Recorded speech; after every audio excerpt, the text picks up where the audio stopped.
It could be, We're Yeah, doing a compound park and survey maybe- coming up next week. What? A park survey for the parks plan.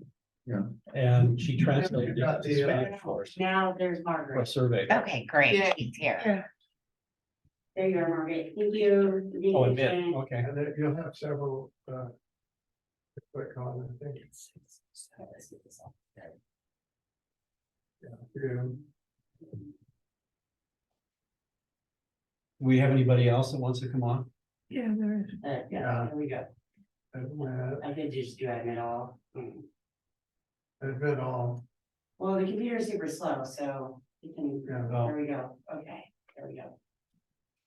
there we go. Sorry, guys. Okay. Apologies. that's all Should right. I restart the meeting or just, You know, well, we'll just say I gavelled it in at 6:01. We had technical difficulties. We did the pledge of allegiance and now we will do a roll call since we have a Bay person.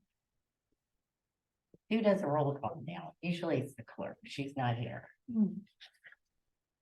Okay, I used to do it when the clerk wasn't here. Okay, Michelle. No, I mean, when I was in the chair. Oh, I knew that should be. okay. I'm Jean Wallace, the chair, and I'm here. Lori Lennon, Commissioner. Michelle McLeod here. Don Allen here. Len Burton here. Alrighty, and with that, we move on to, we have a community discussion on the agenda. Was that a topic or was that just kind of a? that's open to people that come in the door. Oh, I'm sorry. Might wanna hold it, might get these mics going. Oh, yeah. Oh, thank you. We knew you brought me here for a reason. Don's been waiting to use it. Hello? Let's do a mic check. Do a mic check. Mic check. Test. Yes. Test. Test, Check. Check. That's good. okay. Now, the community discussion, did anybody have anything to discuss here tonight? If not, I have something to mention. Because there has been a change to the Evergreen Cemetery parameters. They've purchased some more land to expand the cemetery. And I believe the city limits I had noted in the past that for whatever reason, they have the entire cherry orchard or what was, well, it will be again surrounding it in the city limits, but they had excluded the cemetery. Now the cemetery is probably 4 times the original size it was. They purchased more property. So I'm not sure. I wanted to make a note of that because somehow we need to delineate that property from the orchard in which which I believe right now it's open space. So you're talking about land usage. Yes, but it is just a note, and this has just recently happened within like 2 months, but I wanted to put it on the radar so people are aware. And that will impact our development area. People aren't going to be building houses or expanding into that property. Well, we've never discussed the cemetery's land use, so Well- I do not know what that would be called. Exactly. So, and because it's been excluded, that chunk of property in the past, I don't know if we just want to, in the future, identify that as some type of a public area or whatnot. But so this is just to let people know what's happened. And so not sure what to do with it, but other than that, does anybody else have any points of interest to discuss? Nope. Okay. I noticed that there were not any meeting minutes available for review or online, so I'm just making note that I didn't have any meeting minutes for April 20th to review or approve, so that has not been done. Anybody else, did they review? No, We didn't get. no, we did not Okay. get that, so I guess I'll second the acknowledgement of the lack of the minutes. Right, they So- were, excuse me, they weren't available this Mhm. evening. They will be available for the next meeting.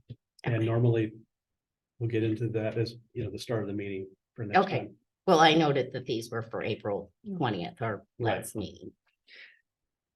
For the rest of the main minutes or the meeting, we need to identify who we are for Margaret's sake. Go. Hello, Margaret. I know who you all are. Okay, Thank you for remembering. I feel special. we're so happy that you're here. And so from there, it looks like we're going to go into a public hearing, or there's no public hearing scheduled tonight. So we're going to move into a workshop on the I-82 South Plan update. And then in addition, after that, there will be a municipal code chapter 15.10 flood damage prevention.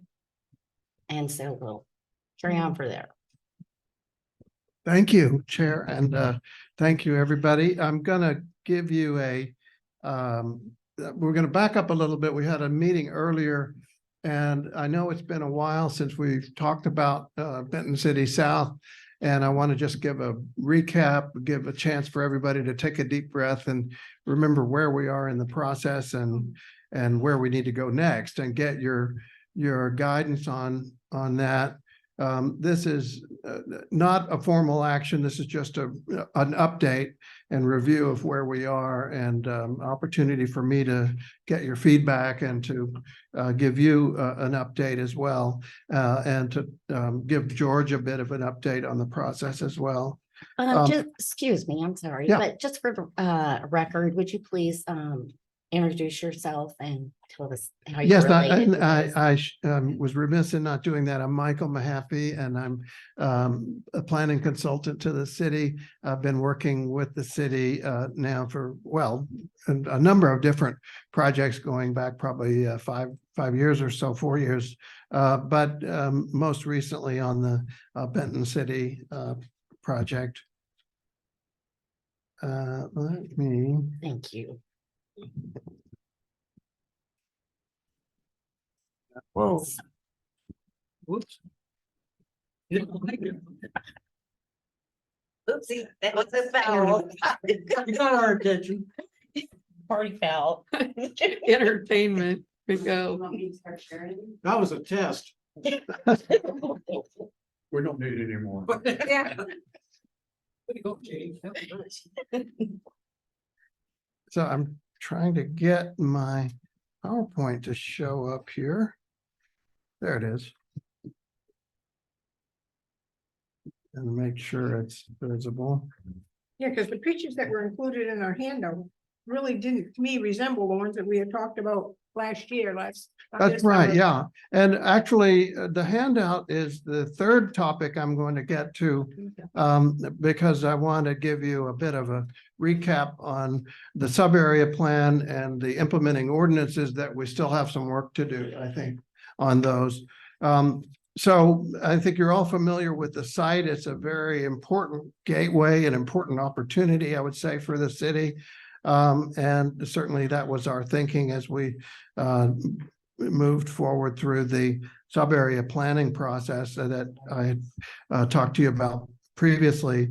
So the sub-area plan was adopted. Your commission forwarded that to council, and that's been adopted. Now, the implementing regulations that have been before you for consideration, we're going to need to move forward with those and have the formal adoption of those as well. And I'll run through what those are. And then the third part of it, which is really the main reason I'm here right now, is to begin the recruitment process of people who might actually be using that site, wine industry, tourism, hotel, other users, and of course, residential developers and others. And we have some work to do with DNR, who is the owner of the property, but they have been very cooperative and wanting to see this property into another use that gets them some income that they can use for their other work. So they're very keen to work with the city on that as well. But we do need to get with them and work together on that, on the recruitment process, which I'll talk about in more detail. So the big question here is, what's the pattern of growth, not just for this site, but for Benton City as a whole? And maybe this site is an opportunity to change the direction of growth to be more compatible with the small town livability and appeal as opposed to the more sort of modern, sprawling kind of development that you might get otherwise. It seems to us certainly, and we saw that through the sub-area planning process, that was something that the citizens are very eager to see as well. So, and I said this in the memorandum that's in your packet. Ultimately, it's a question for you, not for me, but I can make my recommendation whether you believe this is the vision that's in the public interest, moving beyond business as usual, developing the higher potential that we think is certainly there for this site, and raising the bar for higher development quality in the city and in the region. And I can certainly say, having worked on a number of these projects, that it is feasible. It's not a walk in the park. It takes work, and it is desirable. But if the city doesn't make the commitment and the effort, then of course it's not going to happen. So that's the choice, I think, before the Planning Commission and the council, whether to make that effort. And I think that effort has been made and is being made. So I think it's just a question of whether that's going to be sustained or not.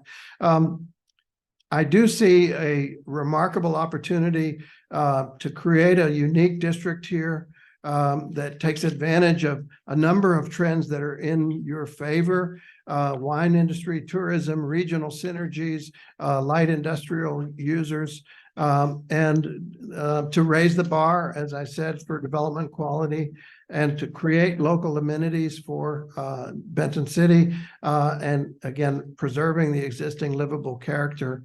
I've introduced myself and my colleague Lawrence Kamar previously, but we have had experience working on these projects, both for the public sector and for the developers who do these projects, and some considerable experience in understanding what the challenges are and how to make them successful. We've made them successful a number of times. These sort of live, work, play communities where you can have your residents and your shops and your businesses and so on, all within, say, a 5-minute walk, which is possible to do. And you have that here in the downtown area. Lawrence has been involved in Seabrook, Washington. You may know that development, very successful, very popular. I've been involved in a number of other projects as well, Orinco Station in Portland and others. As I mentioned, DNR, Department of Natural Resources, is the owner of the site and wants to see the site urbanized. They want to get the funding out of the site to be able to use it for other resources.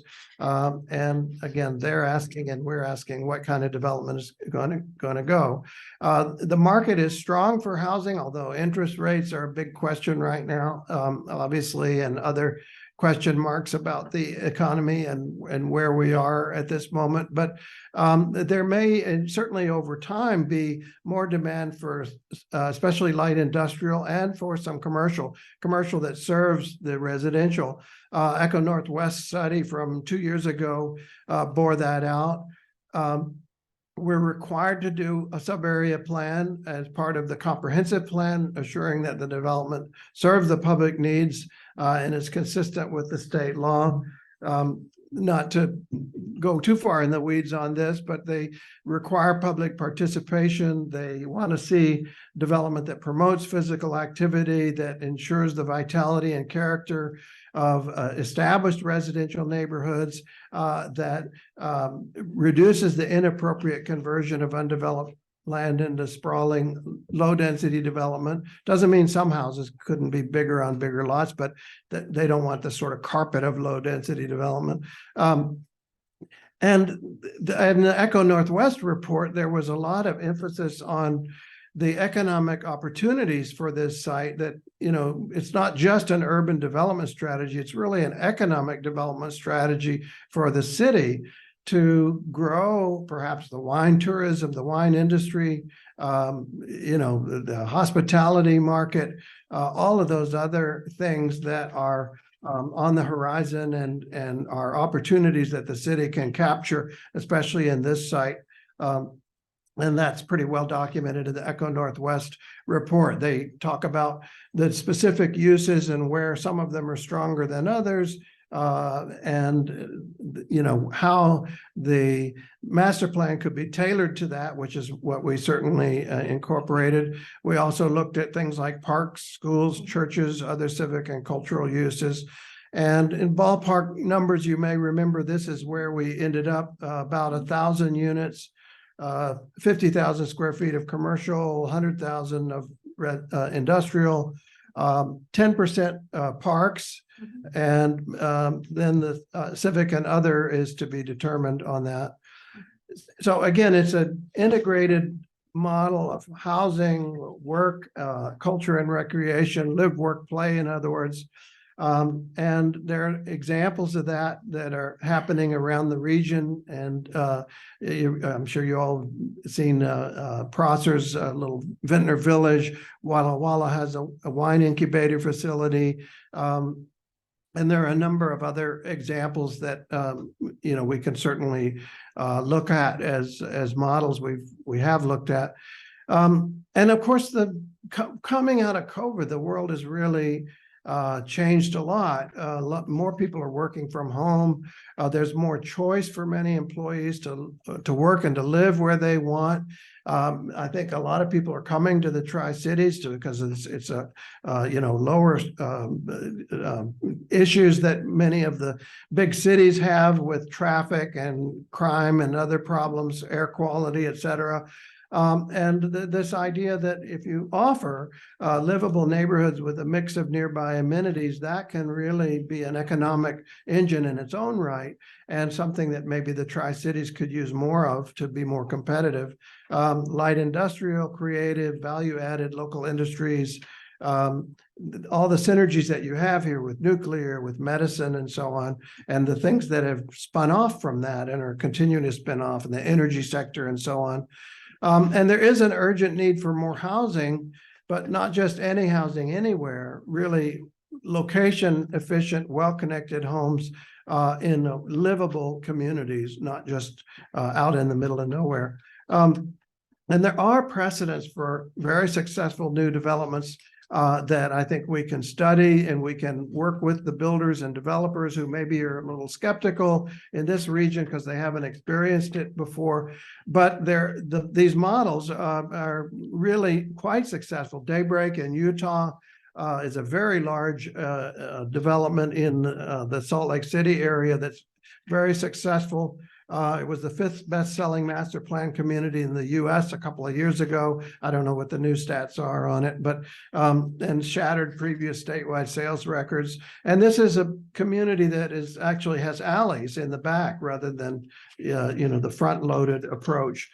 So developers are moving to that model of alley loaded, although, we have to be pragmatic about that. There's a number of others. I won't spend a lot of time. New Charles in St. Charles, Missouri. These are not sort of coastal, high income areas. These are in the heartland, Carlton Landing, Oklahoma, South Carolina, et cetera. This is an industrial example down in Sebastopol, which is a quite nice, you wouldn't mind having that next to your home, where you can go to work perhaps, or go to the brew pub and hang out, and at the same time they're making stuff there, they're brewing, they're building, they're artisans, are manufacturing and so on. So we did a lot of, as you may remember, public involvement. We did a survey that 129 people responded to. Actually, I think it was 136 by the time we were done. Many Benton City residents, Benton City employees, volunteers, served on a local board. Some of you participated in that, I know, some in the Red Mountain area. And we got, the priorities of design and aesthetics, very important. Benton City should grow commercial areas, employment opportunities, parks, and so on. We did a visual preference survey where we said, look, let's look at different types of development and tell us which one you prefer. And we got, in some cases, clear preferences, in some it was too close to call. So for example, the idea of pulling all the pieces apart and driving everywhere, that was not popular. The one that was more popular was the more traditional, small town, Main Street type of development. The evenly spread versus clustered, the clustered was more popular. Intersections, smaller intersections, maybe roundabouts, those were a bit more popular. Commercial areas, strip commercial was not as popular as Main Street commercial, probably not surprising. The street frontages, a bit closer there. The idea that maybe, I suppose the concern might have been, are you going to have convenient parking for the buildings? And we got to be pragmatic about those issues. Residential street frontages, they didn't like the idea of buildings, of homes backing onto the street like you see in West Richland. They want fronts of houses facing the streets. Garages, that was a push. There was about 45 to 52 for either the front loaded or the rear loaded. We took that to mean that we could preserve the option of alleys, but not require them. Commercial building fronts, obviously a more lively streetscape building front was more popular. Not so much the taller buildings that loom over the street, but that are stepped back. That was a more popular option. The modern style is not as popular as the more traditional, new traditional style. Big building masses were not as popular as a more broken up kind of massing. The idea of the isolated big box industrial was not as popular as the more integrated, compatible industrial and a smaller mix of maker spaces and so on. So we compiled all of that. We fed that into our sub-area planning process, produced the vision that I think you've all seen, looked at a lot of precedents of places that were very appealing, including right here in the Tri-Cities area. That's the Hedges Winery on the lower right there. And that's in the Dalles, the Sunshine, which is now a winery as well. Beautiful, attractive places, very successful, that, have that appeal. And so the idea that it's a main street, a small town that maybe has buildings, even if they're 2 or 3 stories, they're still very sort of pedestrian friendly and small town in character. They maybe step down the hill. This is a site with a lot of terrain. You have a mix of smaller and larger homes and commercial buildings, all framing public spaces, and maybe other kinds of development models like pocket neighborhoods, as well as the big family homes.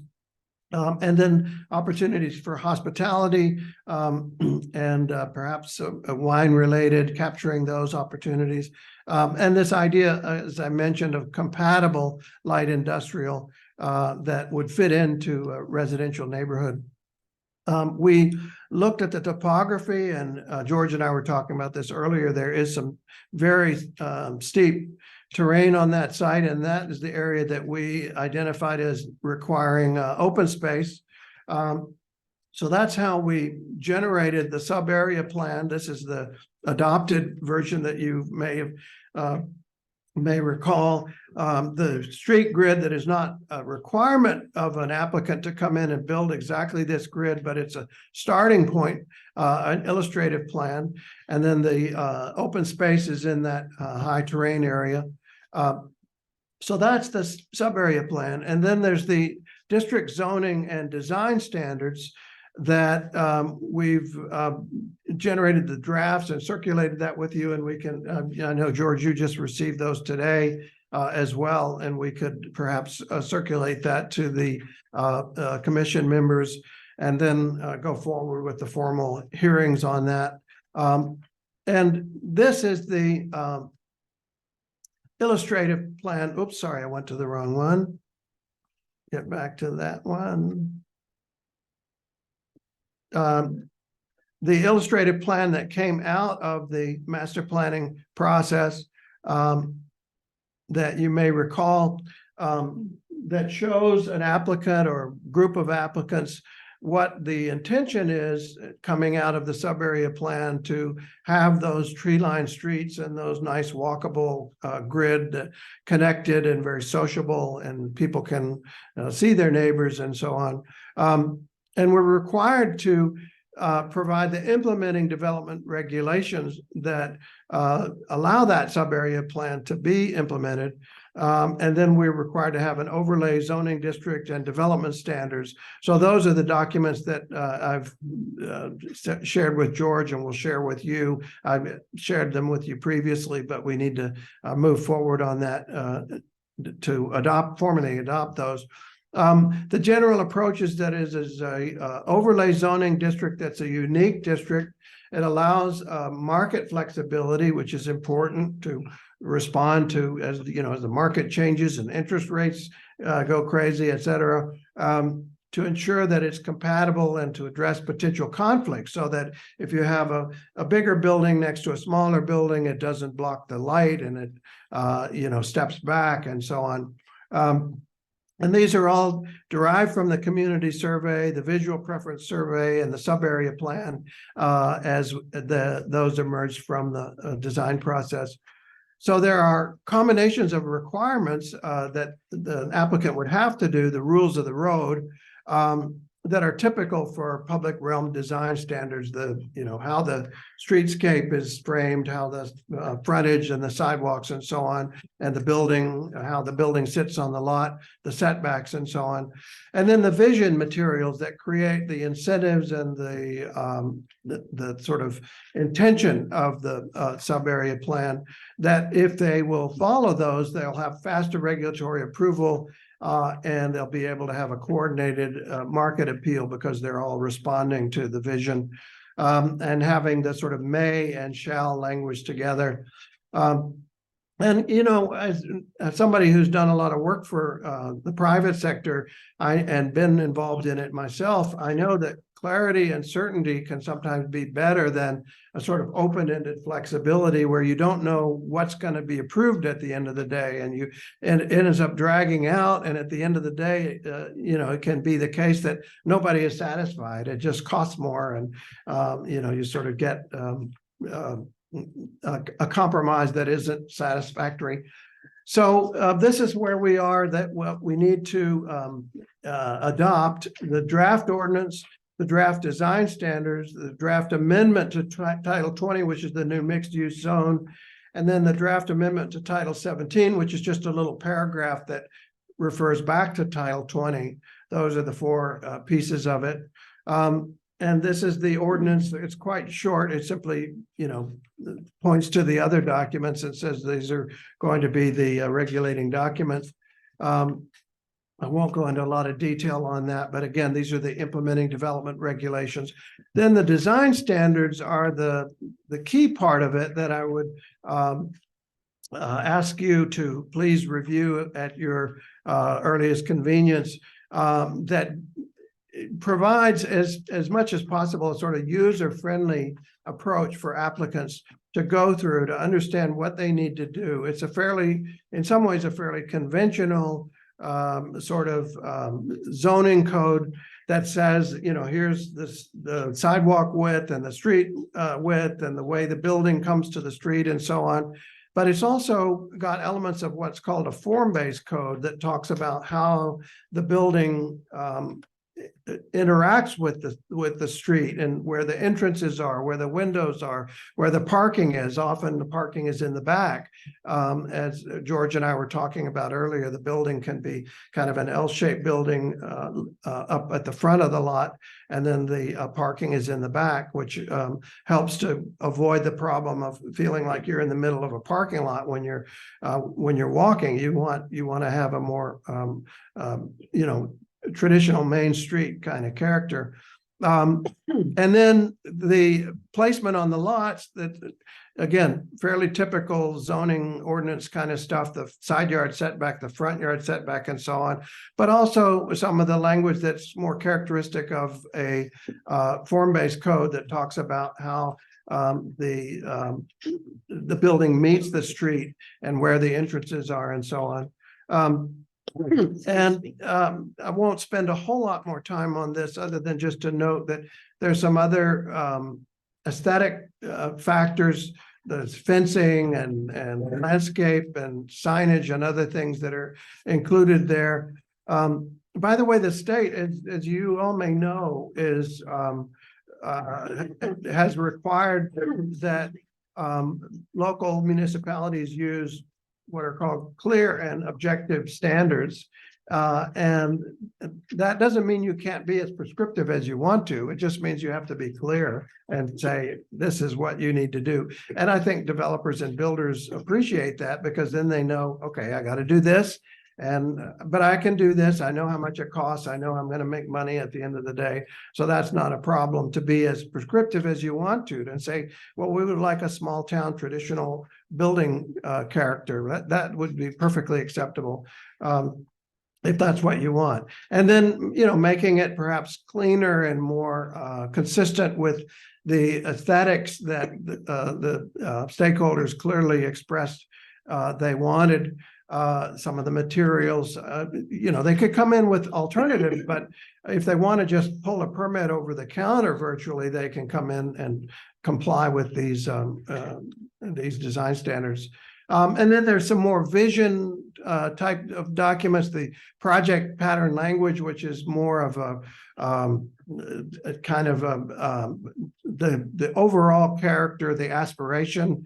It's not the specific nitty-gritty things. It's more the aspirational ideas that communicate what is wanted. And then, of course, the vision documents, as I showed you earlier, and you've seen before, to sort of set the table for what the applicants can expect that the city would like to see. And some of the precedent imagery, some of the precedents from the other examples that I showed earlier that help to convince maybe some skeptical developers who aren't familiar with this kind of development that, hey, it actually is something that can be done and can be very successful. These are major home builders. This is Pulte, David Weekley Homes, and others that are doing these kinds of developments. So this is not, some wild and crazy thing, even though it might not be familiar to some developers in this area. So the next stage of implementation, this is the third part of my presentation, and I appreciate your patience as I go through these three pieces, but is to think about how we recruit the users of this site, because if nobody shows up and, actually starts building things, that can be a problem. And we want to make sure that we do have a proactive strategy to get the word out. But we do need to talk to DNR and work with them on this. That's not to say that we shouldn't be talking about this now, which is why I'm here and why I'd really like to get your feedback. So what we'd like to do is, there are four pieces of this that the Port of Kennewick very generously funded to help implement this work. And the first one is the one that I'm most focused on at the moment. I'll talk about the other three in a moment as well. But the idea that we need to draft materials and draft a strategy that illustrates the sub-area vision and concepts, and that we, as we're going forward now, identifying the specific materials and strategic actions, the deliverables that we might generate through this process.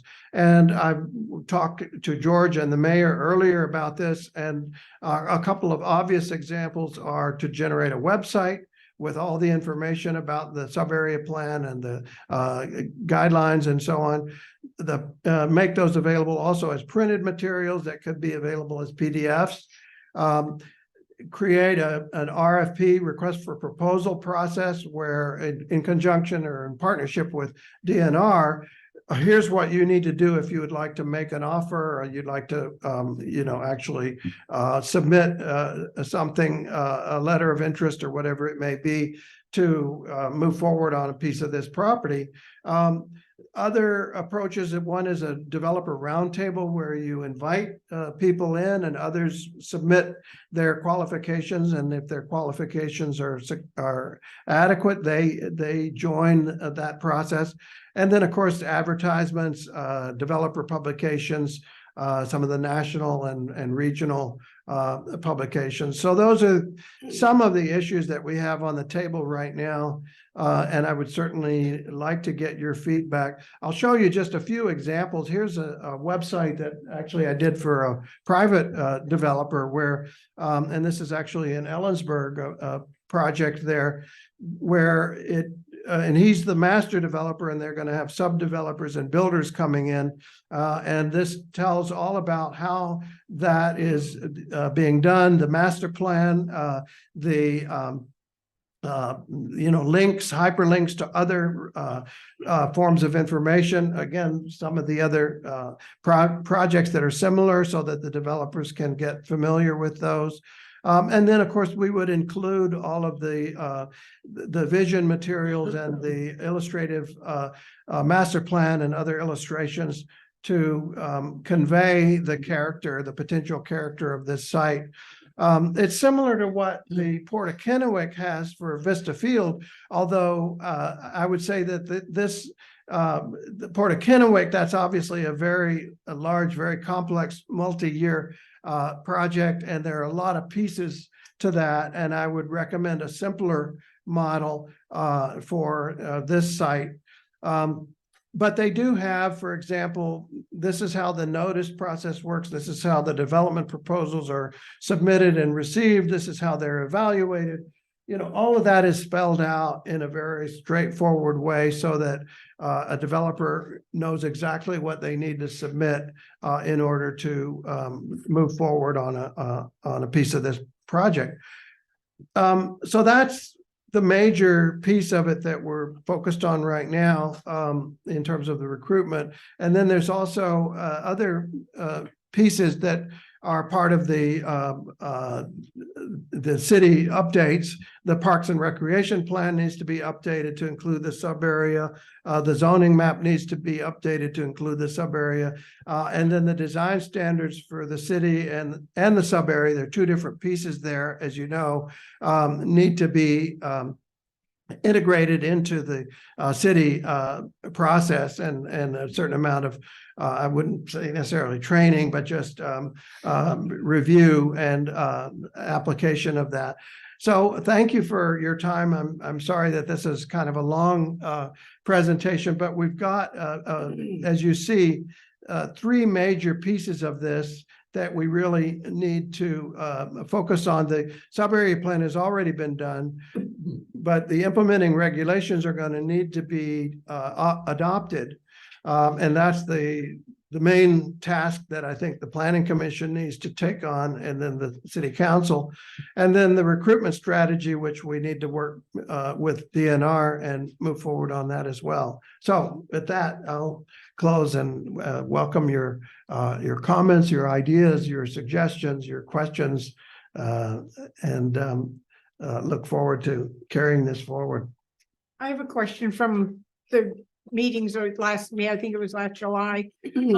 So we had talked about leaving a space for a school as that needs to come up, and also talking about having a couple of parks so that, for people that make it walkable within the area. And I can't see where that's on this map right here. I don't know what happened to those things. I know it was discussed once that the boutique hotel is going to probably be the last part of it. So that, Right. but I'm just wondering.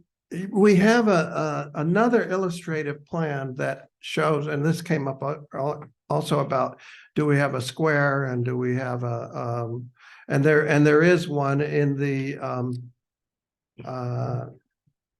see if I can pull up that plan and just show you where it is on that plan at least.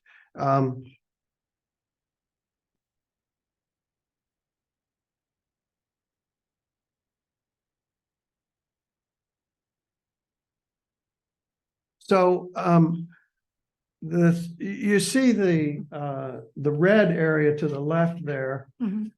And the main street that sort of forks out and becomes a boulevard with a median, a green median. And it right at the left-hand side of that, in the other drawing, which I'll make available to the commission, there's a little square there. There are also pocket parks scattered around. I don't know if you can see my cursor there, right there is one. This whole green is a park, basically, and this very large open space area where the slope is intended as a park that has trails running through it and switchbacks that go down and have a really wonderful view on that side of Horse Heaven Hills off in the distance. But I think it's also going to be incumbent on the applicant or applicants to come in with their version of a master plan that would show how the park system would work. And if there were other uses like a school or like a civic use, then that would have to be integrated into the plan. And we don't know at this point what other civic uses could go there. But what we do know is that there's a kind of framework or a chassis structure to this where we could drop out a series of these blocks that would accommodate say a school or civic use. So there's a flexibility built into the logic of the plan, even though it's not specifically showing those other uses. I don't know if that completely answers your question, but Yeah, somewhat. yeah. Because I remember part of it, we talked about that, like Benton City doesn't have any place for the kids to practice for soccer and that kind of stuff. So that we could have that in their area, and that they have to ship the kids out of town for swim practice and that, so that we didn't have to do that in the long run. It would save the city money by having those places available. Right. So Well, I think that's an important thing. Right. Unfortunately, the topography is pretty Yeah. high on that site. Yeah.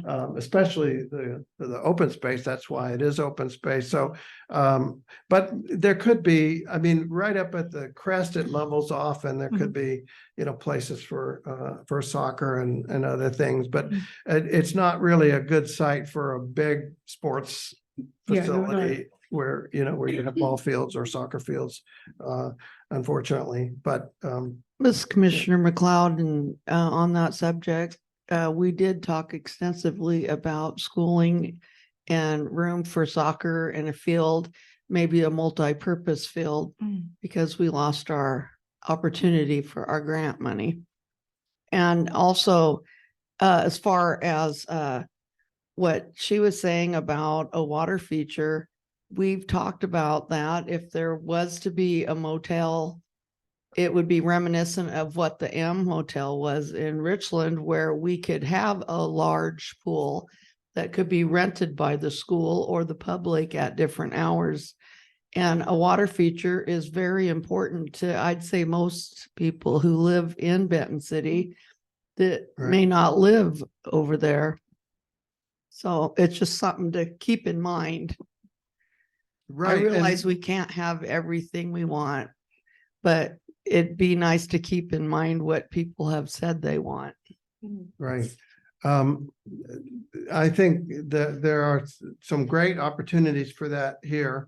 It would obviously be a question of, is that something that the developer provides, or would the city be able to provide that and as part of maybe a park facility? We also talked about the difference between the public parks that are maybe operated by the city, and the city would have to fund those, versus the more sort of pocket parks that would be probably maintained by the HOA, the homeowners association. And I think you probably need both of those. You need the nice big facility that is maintained by the city, but the city doesn't want most cities don't want to have a lot of smaller, facilities to manage, because maintenance issue for them to be able to, move between all of those. It's usually those are handled by the neighborhood association, the homeowners association. But in terms of the water feature, I think that would be a wonderful thing to have. And I certainly think in this region, I mean, you've got the wine, the beautiful vineyards, and you've got great views of the vineyards there, great views of Horse Heaven Hills, and to have a garden with even smaller water features. I live right across from Hood River, and they have this really spectacular sort of waterfall water feature. It just recirculates, but and there's a salmon jumping up, and it's really beautiful. So yeah, and it's probably not super expensive to build and maintain that. But yeah, that would be a very nice thing to include. This is Commissioner McLeod, and I'm referring to a water feature for like children to run through the water or a pool activity. And of course, as far as developing goes, it'd be nice if there was a motel that it went into the developer's development, if at all possible, because that's expensive for the city. We've been waiting for the pool since, I don't know, forever, and that's just one thing that everybody can agree on. Yeah, we heard that also when in the community survey. Yeah, and you talking about running through the water features, they have the dancing fountains that come out of the plaza, so you can combine that with a square or a plaza and have right in the middle of that. My grandkids love those and run through them. So yeah, something like that would be a wonderful thing to include in this little plaza area that we have indicated. Again, we need to think about who's going to come and who's going to actually do that. And that's where the recruitment comes in, I think, and getting the developers and builders and users who actually get the vision and want to do that kind of thing, as opposed to, they just want to do the whatever they're already doing. Mr. Peterson, our superintendent, indicated that would probably be a grade school. Yeah. So that would be even more encouraging to have that. Right. Yeah, and we're gonna end up with the school with writing about roughly 100 and some houses now approved for construction plus the new development, which is 400 to 600 students. We're already over capacity in our school and kindergarten classes. That's a challenge for the district. They're going to probably be looking at options to help solve some of the issues they're going to be dealing with. I have a question for you. I appreciate all your work and everything, and great presentation. Is there a community in our state that has worked with DNR successfully getting commercial development on ground that they own? Not to my knowledge, I don't. Not in this area. In the state? I think there has been others. I mean, You don't have an example or? not offhand, but I think what they talked about, because we've had, pretty extensive discussions with them about this, is a ground lease model where they retain the ownership and they lease the land to a user, a developer. Locally, it's not been an option that DNR has been successful with in our part of the world. I'm just curious. I do know based on a conversation today that Costco is still in negotiations with DNR. I don't know the hangups there, but they're still in negotiations. And I think the housing part of this will probably come to pass fairly easy because it's a lot of the features and they're very, very neat and unique. But getting the commercial side of this to take place, it would be nice to know someone has been successful with DNR and approaching DNR in determining a way to do it. I know most business owners have a challenge going into the bank and say, hey, I want to build this wonderful new facility and the banker says, well, do you own the dirt? They go, Right, no. and say, no, it's a legal, And the it's a ground banker, lease, the yeah. banker all of a sudden gets an allergy to the idea. Now, our other option, and I don't know, has there been one that's used a park district to work with DNR and then have the park district fund the commercial buildings? Is that, you know, of any of them? I, the Port of Kennewick might have done that. I'm not sure. I mean, Yeah. I can do some homework on both of those Okay. questions and see. You know, they If we would can be get some- helpful yeah. for us, because our challenge Yeah. is gonna be getting the commercial side of this jump started. That's a great point. This is Commissioner McLeod. The port owns the land underneath the island where Clover Island's at. All those establishments are businesses. And they have to go through the Port Authority Right. to do renovations or changes or be there or sell it or buy it or all of They've been that. A lot more friendly to the developers and the business owners than DNR has been. Right. And as far as Costco goes, it was the same hang up that we had when we were redoing the chapters, that richest people want to pay the least. And Costco didn't want to pay for the sidewalks and the gutters and the streetlights and all the amenities that are required to build an establishment like that. And that's why they moved. Well, that's why they left Pasco, but they're trying to, Yes, they haven't come to an agreement, you know, DNR and Richland. They're still in Right. negotiations. I think you. well, we had the same issue here and now we want everyone to be able to hook on to the sewers and water and sidewalks and gutters. Just a quick response before we go Yeah. there. I think you're, We have a question here though first. Is there a question from Linda? Mayor. Excuse me. Yes, I just wanted to clarify that they do have a DNR-owned commercial facility in the land over there in Pasco, where Lowe's is all DNR commercial ground lease. And what they normally try to do is have one person that they sell this commercial to and let them put in other things. And as you can see, that area around Lowe's has developed quite a bit over in Pasco. So that's the kind of model I know they're looking for.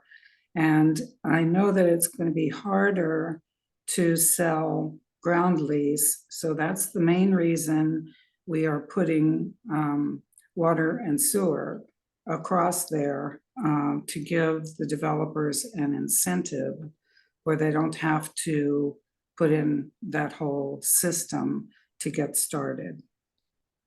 So I hope that helps some. Thank you, Linda. And I would add also that, you know, coming into the project, I was also very concerned about the ground lease issue and the working with DNR. And I think over time, DNR certainly became more enthusiastic. I think maybe Mayor, it'd be fair to say very enthusiastic about the sub-area plan and the opportunities that it offered. So at the same time, I think you're right. It is a fundamental question of this project. What is the relationship going to be with DNR? Are they going to be helpful? And do they, and that isn't necessarily a criticism of them. It just is an issue of, are they too busy with other things? Is this too, you know, too small to be on their radar or whatever the issues may be. So we need to do our homework on that. I agree.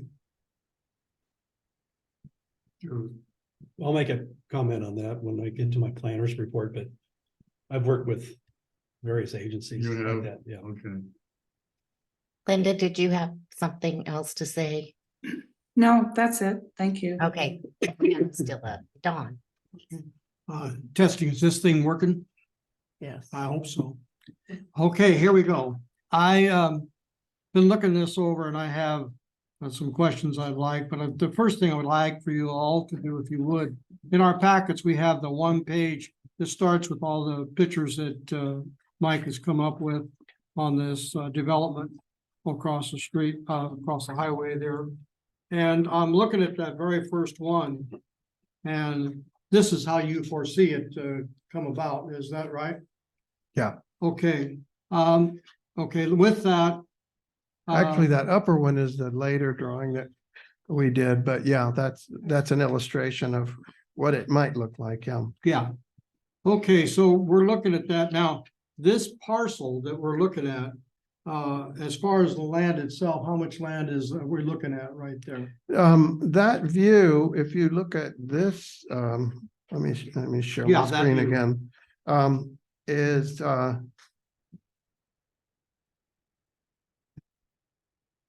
Is looking from about where that I-82 blue thing is there.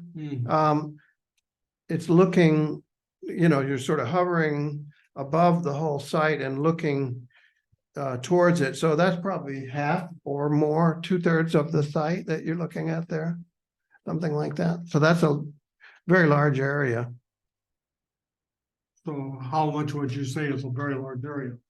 Well, it's, Roughly, I'm not gonna carry it down, 100 acres, something like that. Yeah, something like that, okay? yeah, on the Now- order of that. And you foresee putting this in, population wise, what are we looking at? If it's half, Sound like it's. that would be about 500 units, something like that. 500? Yeah, something like that, yeah. So the gross density would be, if it's 100 acres and 500 units, would be 5 units to the acre. But the net density would be higher than that because there's obviously the open space that you can't build on and so on. And then there's the streets and the other things. So it might be closer to 10 to 12 units to the acre, something like that, which is an average, by the way. And so you would have single family detached that might be closer to 5 net density. And then you might have apartments and row houses and so on that might be closer to 20 or 30 per acre, something like that. Okay, so this road width in this area, what are we looking at? We recommend a fairly narrow road width so that it's walkable and still drivable, but drivable because there's a lot of different ways to get around, not because it's a big wide, multi-lane arterial, because those are not walkable usually, and they're not family friendly and kid friendly. So typically the right of way on those can be 35, 40, it can be up to 50, let's say 50 feet right away. And then the street itself would be perhaps 10-foot lanes and 7-foot parking or something like that. So it might be 34 feet of paved area if you have parking on both sides, something like that. Question. Yeah. On that, our fire department is liking a street width of about 36 feet. Yeah. How do we integrate that? Well, so you need 20 feet clear for the fire trucks typically. They're saying, some of the vehicles 26. are 12 and some of their widths and passing. They've expressed that to me as a concern, and I don't know how valid it is. I know some of our streets are wide enough, and Yeah. others are saying if they have 2 vehicles parked on each side of the street, because you almost have to eliminate street parking to, if you go that narrow to accommodate it. Yeah, I mean, it's a call that the fire marshal can make in each jurisdiction. And typically they, in most cases, will consider that 20 feet is enough. They need more than 20 in order to set up their outriggers and, if they're actually staging. Mhm. And they can do that in the intersections or in the areas where there's a driveway or whatever, and there's no parking on one side or the other. We've actually done staging maps where we work with the fire department to identify exactly where those are and make sure they can get their 300-foot radius that they need to pull hoses to every side of every building, and all that. That's getting a little bit into the weeds, but I think it does go to to the point that, you have to look at these issues and make sure that the fire marshal and others are comfortable with those dimensions. And we did have in the sub-area planning process, the input from all the agencies in that process. So I think we're good to go with the 20-foot number, but we can certainly invite more comment as you're considering this adoption.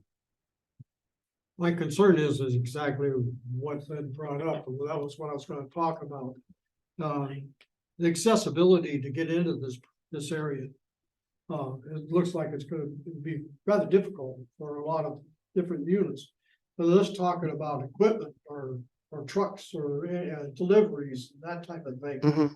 And when you have parking on each side of the street and you got a very narrow, people can't go by in both directions to get in there without being really tight, and a lot of people have a problem with that. Right. So, Well, yeah, go ahead. with that in mind and this type of thing of what you have here, that concerns me because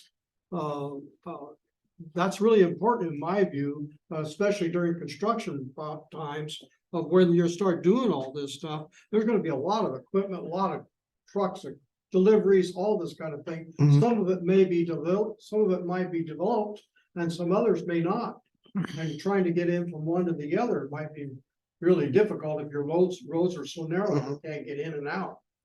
Yeah, so there are, in the illustration on the right here, you see the wider lanes, and those are to scale, by the way.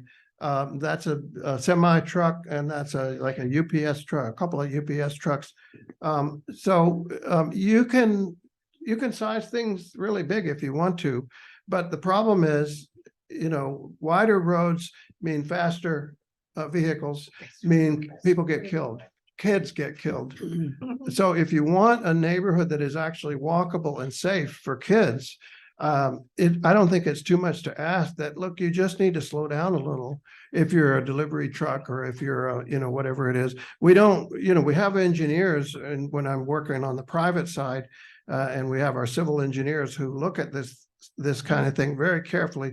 What are the turn radiuses? Can every kind of vehicle that needs to get in there, including a fire truck, navigate those turns? And they have to figure that out ahead of time and make sure that's the case. So we're not planning anything that is going to be, impossible to navigate for any of these vehicles.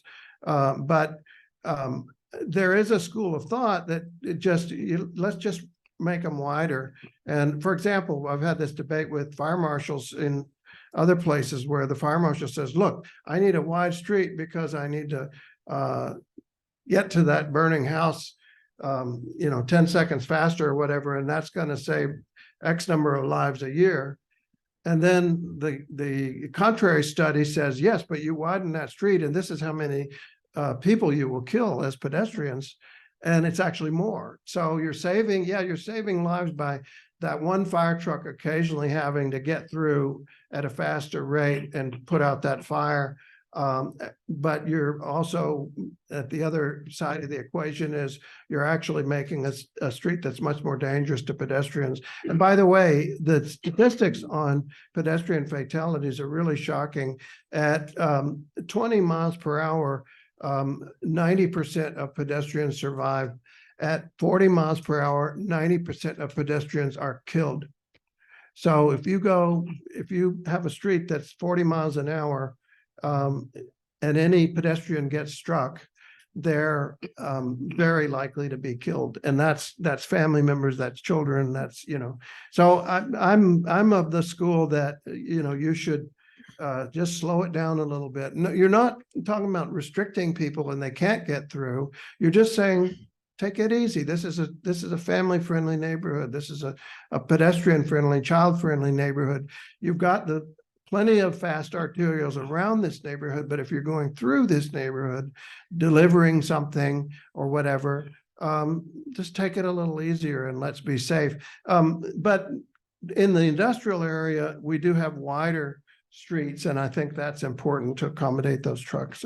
So anyway, that's the approach that we've taken and recommended. You're looking at this as being purchase on these residences as far as being a purchase or a lease? Or that, are we looking at like townhouses, that type of thing?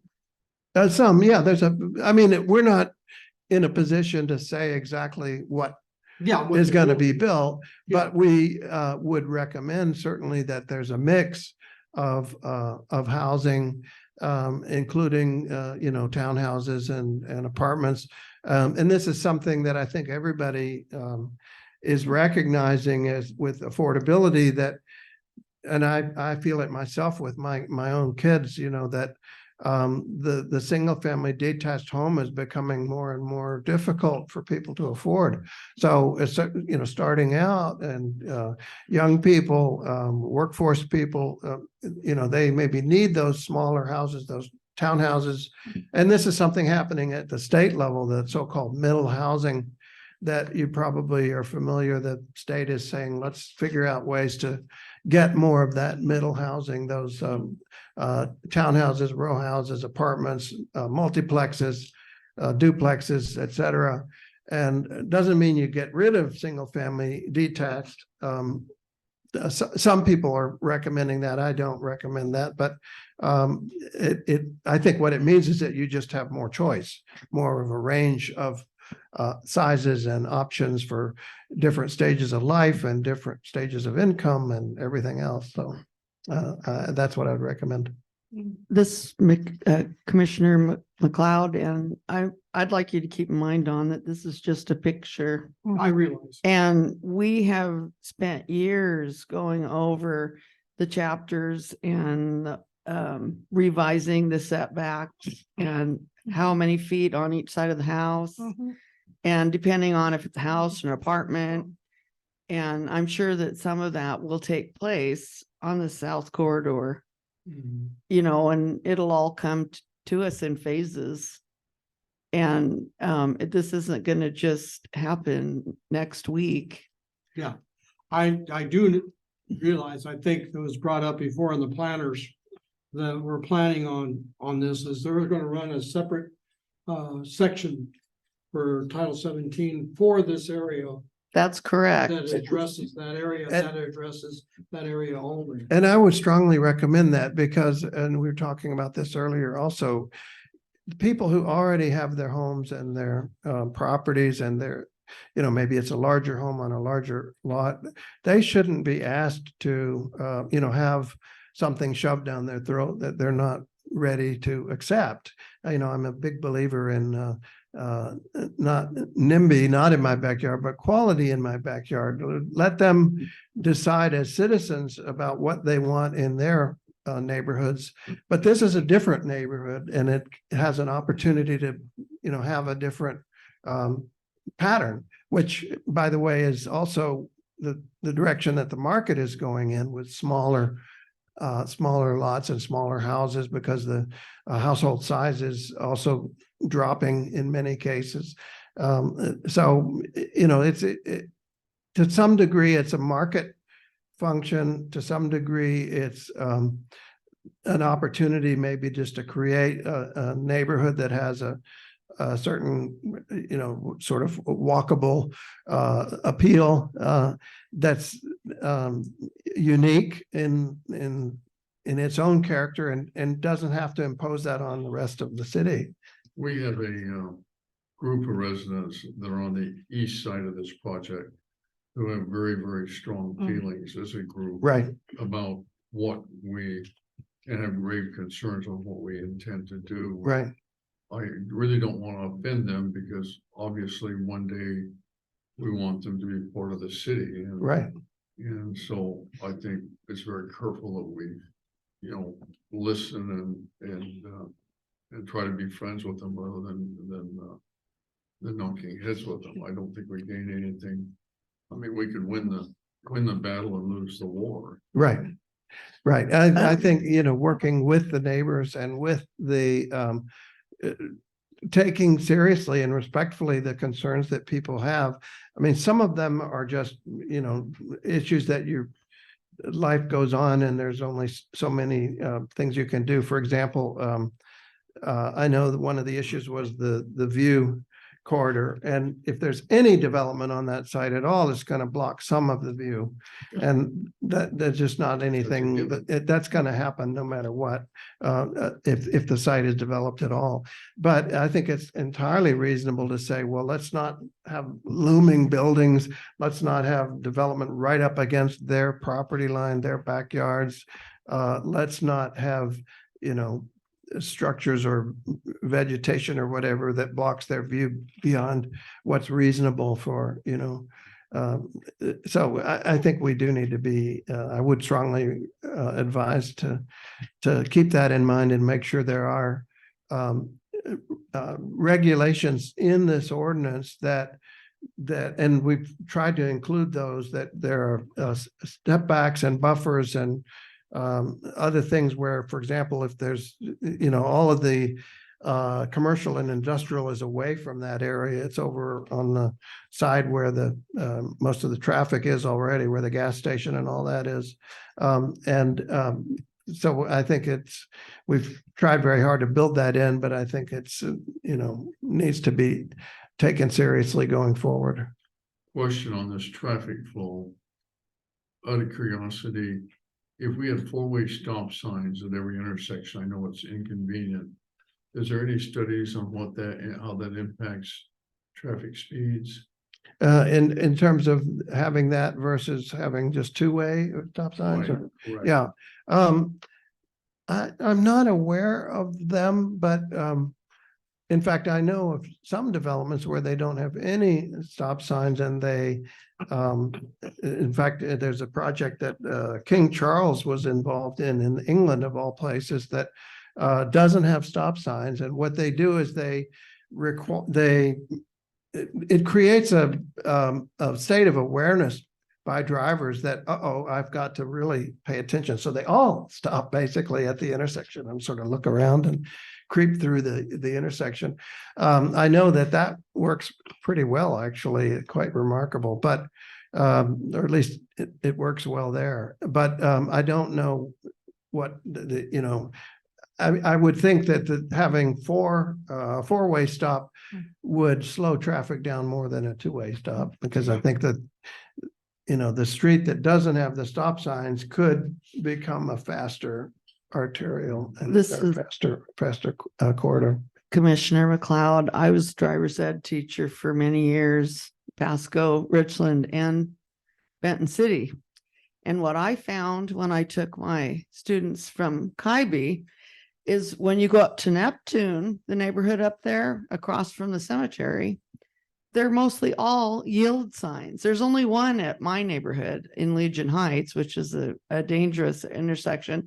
So I took my students to all of them. And it was interesting to me how well people drive up there with mostly yield signs. Mhm. And where I live, a lot of people yield and they don't stop, but you expect them to stop. Mhm.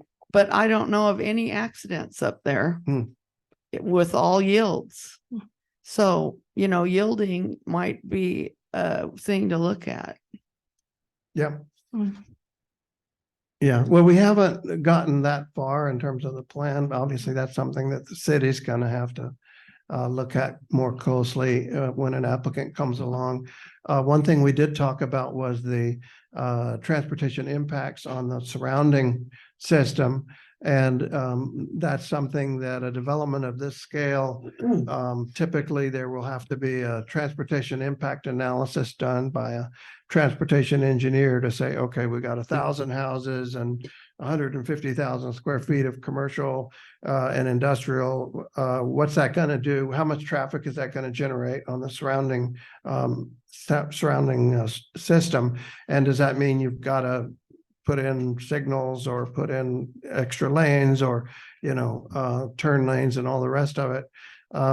And that's something that a developer is going to look at very skeptically in terms of how much money they might end up having to spend. So one of the things we were talking about earlier is, could we get that study done ahead of time so that a developer knows what kind of costs they might be incurring, And could perhaps the DNR participate in that, since they're the ones that are gonna ultimately reap the financial reward for this development?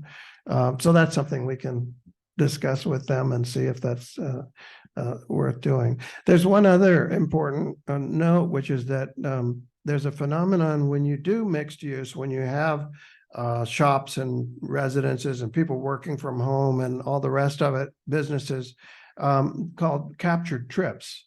It means that you don't have to get in your car as much. You still obviously need to do some of that, but if you're reducing the number of trips that you have to make, then that reduces the impact on all those surrounding streets. And that means less money that has to be spent to improve all of those. So there can be a real economic benefit.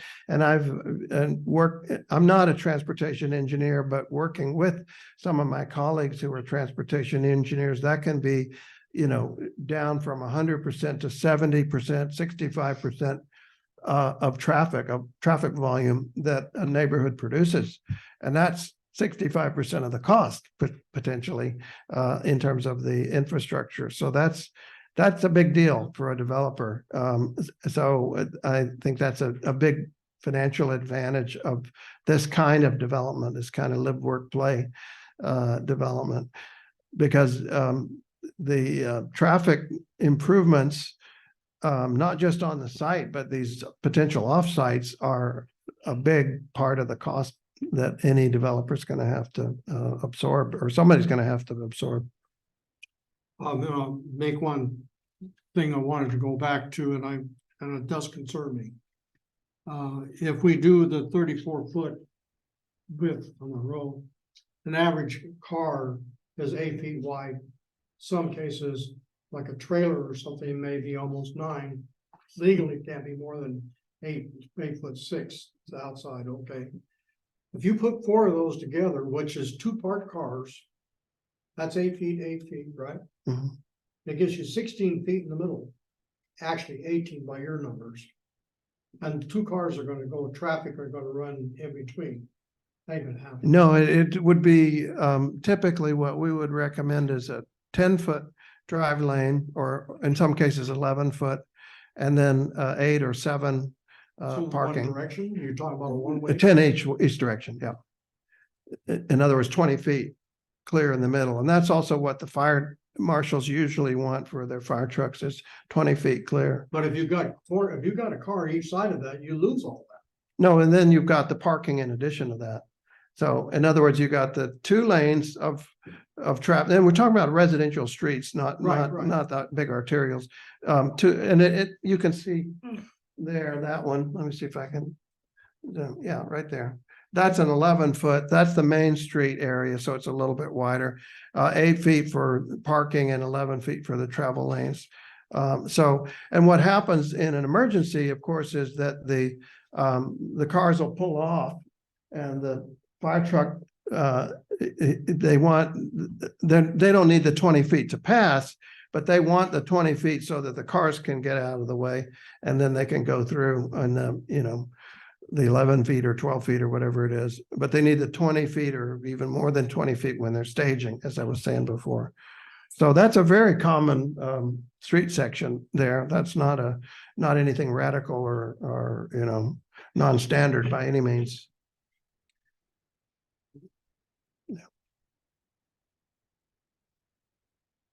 Anything else? There's a public member out there. Would you like to questions, anything? Listening in. Okay. I would like to not have any pages like this again. Yeah, those are dandy. All right. So, Running out. yeah, of those paper. are, Yeah, what happened to Because I have trouble enough reading yeah, with the those dark are not, bold print. those are not intended to make you read those, and I apologize for if you thought that was.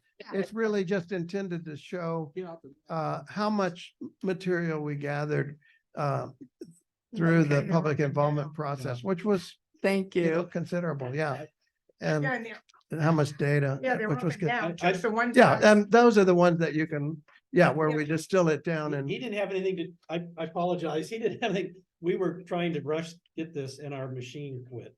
Yeah. Well, I participated in a lot of it, so I was familiar with what I saw, Yeah. Yeah. but it's just a rough draft, an idea, a way to make it all work without a mishmashed neighborhood that doesn't conjoin each other. Yeah. In essence, that's right. Yeah.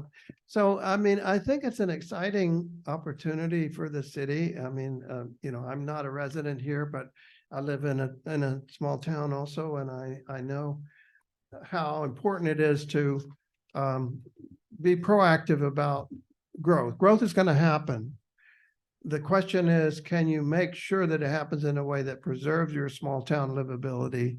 And I think that's a really important challenge and important for this project. And I think what really the overriding goal of this planning approach is to create a sort of small town satellite, if you will, because it's not directly connected to the rest of Benton City, and maybe that's a good thing in the sense that you can do something a little different there, and it's not going to threaten the existing neighborhoods and the existing neighbors who maybe want things to stay the way they are, and as opposed to jamming in new development. The new development goes out here, but the new development is also compatible with the small town character. So You know what's sad about this? Kiona used to be a very vibrant, town, and they just bulldozed over it, putting in the freeway. right. Yeah, the stop and go, and Yes. the Yes. post Yeah, office was over there. The building still remains. Right. And we've always thought of south of the freeway as Kiona, Mhm. because we've been here a long time. Right. And it's exciting, though, that we're going to have something wonderful over there. And that's very much what, I think the opportunity is, and I would urge you to stick with it. And I just want to go back to this one slide again. It's not a walk in the park to do this kind of development, but it is a real opportunity. I think the evidence is clear. And if you don't work on getting this done the way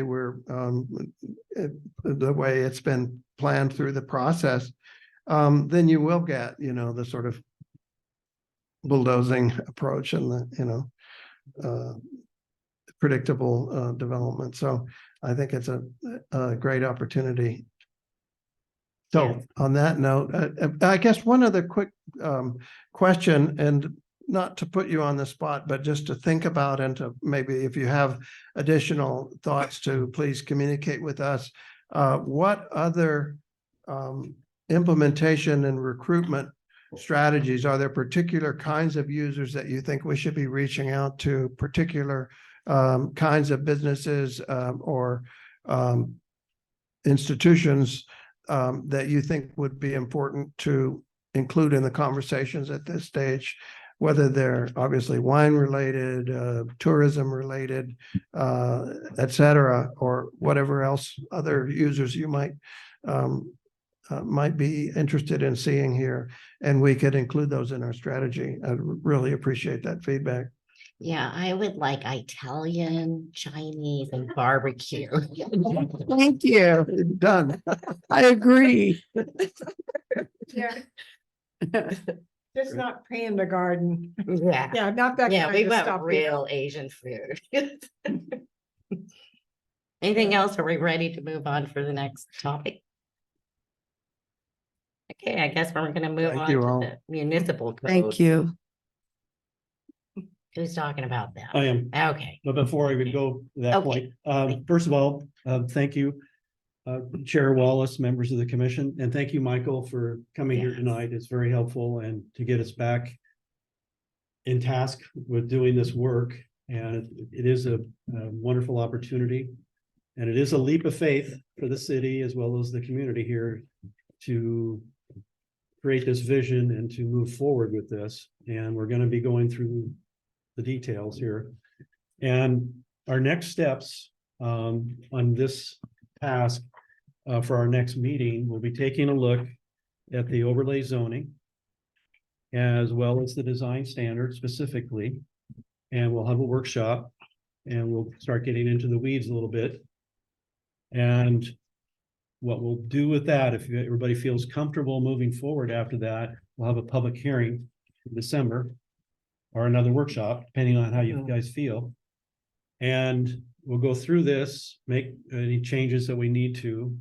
Hopefully not very many, but we may want to change a little bit here or there.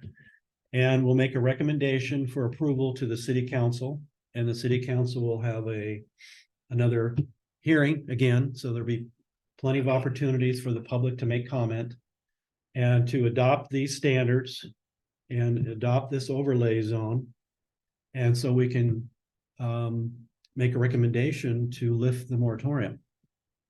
And hopefully by that time, we'll have a working agreement with DNR, as well as some sort of marketing plan and strategy moving forward on how we're going to deal with that property. Okay, great. That's the plan that we have. Last fall. That'll be helpful Yeah. because we, after we read this, we were prepared to suggest businesses and such. And thank you again to Linda for giving us that information about the gutters and sidewalks and lights, and because that's helpful. You guys made some really good comments and concerns, so it's good to hear that. And we'll be discussing that as we go through this overlay zoning and standards in the workshop as well as the hearing. So we'll try to incorporate that. And like Michael stated before, a big part of this is going to be the transportation plan and how we deal with the speeds and the layouts and stuff. And I've been involved in a lot of that over the years. So hopefully I have some comments about that and we can talk about that, and good and bad. I've worked with the Port District for many, many years in Port of Longview, where the ports normally don't like to sell land. And so they like to lease. And the banks had a hard time sometimes where they built a large building and the companies wanted to own the building. So we were able to develop a plan where the companies own the pad, the concrete pad, and they own the building, and that the banks move forward to finance that. So there are ways to do that, but you have a plan in place. The bankers like to see that, as well as DNR with this master plan and stuff. I think that alleviates some of their concerns moving forward. I'm sure there's still going to be some, instances in there where we still have to work out some details, but I think because we can allay some of their concerns, how we're going to deal with this, because we do have a plan moving forward and they have a plan to make some money on it as well as the city. I think we can move forward on that. Right. And I read somewhere about the DNR is willing prior to this in history to swap land if its school is built on it. So that's something we could take into consideration too. And it's good to hear that, the concerns about the school, and I'm glad you brought that up. When my planners report here in a few minutes, we'll go over that because some big subdivisions are coming in. And that's a big concern. Yeah, and we don't want, if you drive towards West Richland, Benton City doesn't want to end up looking like that with the density homes, just big square density. That's important. You mentioned parks. It's a good segue here because I've been delegated to work on the park plan. We need to get that updated. It allows the city to tap into dollars for park development. It's called the RCO plan. And we're working with Spink Engineering and we're coming up with a new survey. The park plan is actually, you're supposed to update it every 5 years. And that happened last year. So we're going to update that. And one of the first steps is to do another survey again. But the last one I think was 5 or 6 years ago, and we looked at it. And because of your concerns here, as well as the changing climate and needs, we're going to have some different questions on there. And so we're going to go forward with that. We're going to have a mail out, I think next week, as well as we'll have the ability to take that survey online too. So we're going to try to get it out as many people different ways to hear your comments on that. I'm going to try to get the Parks Commission back up and running because they have not been around. Right. And we need somebody overseeing the parks. There's a lot of issues like for the schools, how we impact the schools. And I know I've been hearing about, we missed the opportunity to pick up 20 to 40 acres for a sports complex. North Yes, town. we did. And that's unfortunate. And I think we still have the city council, at city council meetings, I think maybe 2 or a month ago, where they said, let's get back to doing that.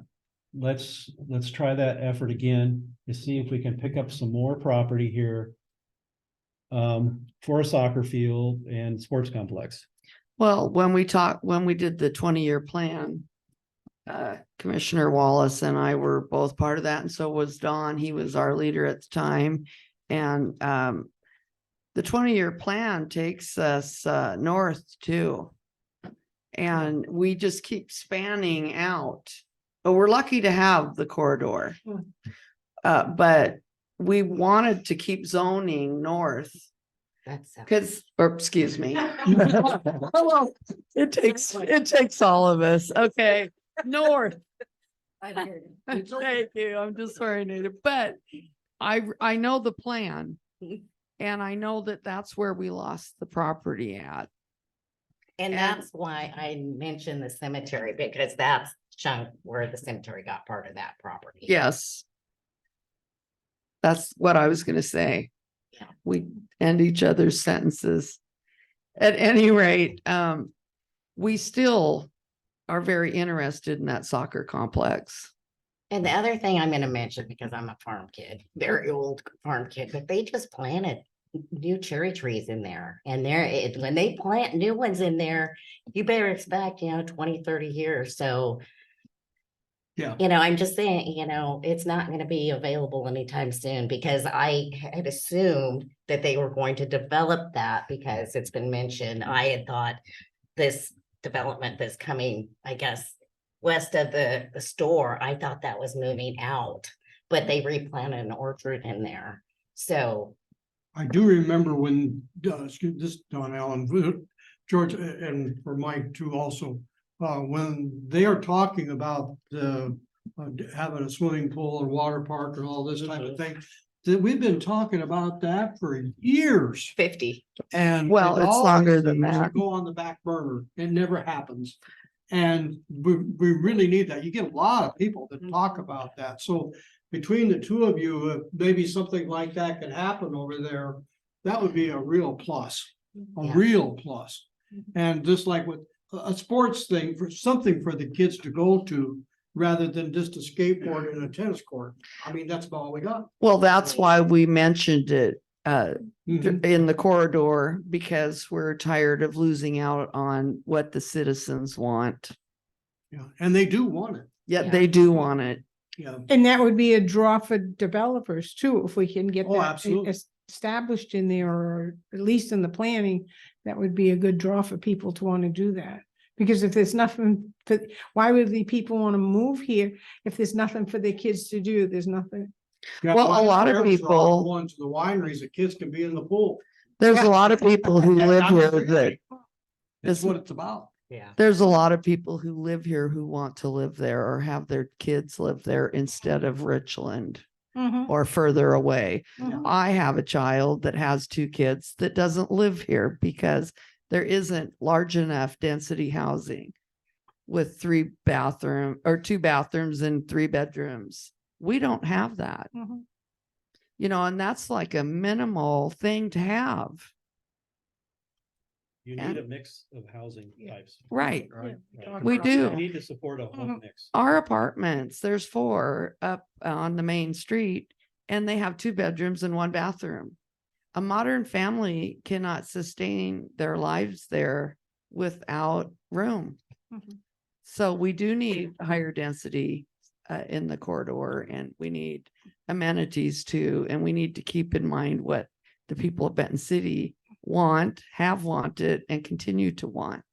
And I think that that'll be a draw in itself. Big draw. Yeah, because our kids and grandkids will want to live there. Mm.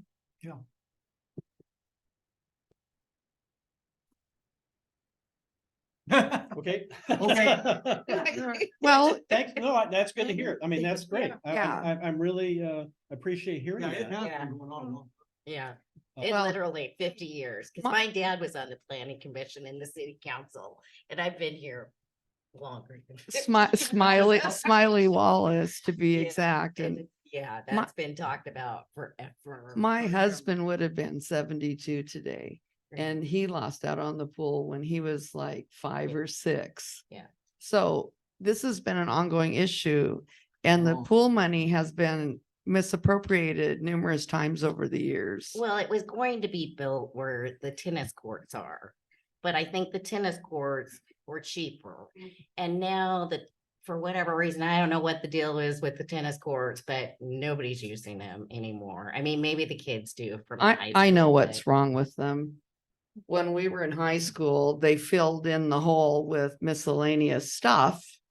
And then they got a grant, and there's a funding that comes in for that tennis court elsewhere. Long story short, it has settled. I was on the council and Lloyd was the mayor. And I told Lloyd the reason that the tennis courts are cracking is because the underlay is a combination of all kinds of garbage that has seeped and sunk and has cracked the tennis courts. And so they went ahead and used the money to have it x-rayed, and they found just what I told him was there. And so we could never fix that because of that. And I've suggested that that become part of the skate park, but then there's still a surface issue. But if we continue to have skate ramps that are above ground, I think we could sustain that. But the tennis court's a wash, Yeah. and we need to figure out what to do about it. Well, that's on the agenda. That's Thank taking a you. look at that. I'll briefly talk about this chapter 15.10 flood damage prevention. Just to introduce this to you tonight, and we could bring this up next time and go over this. In your packet, this is a section out of the municipal code that is a requirement by the Department of Ecology. This is an update to what's already in there.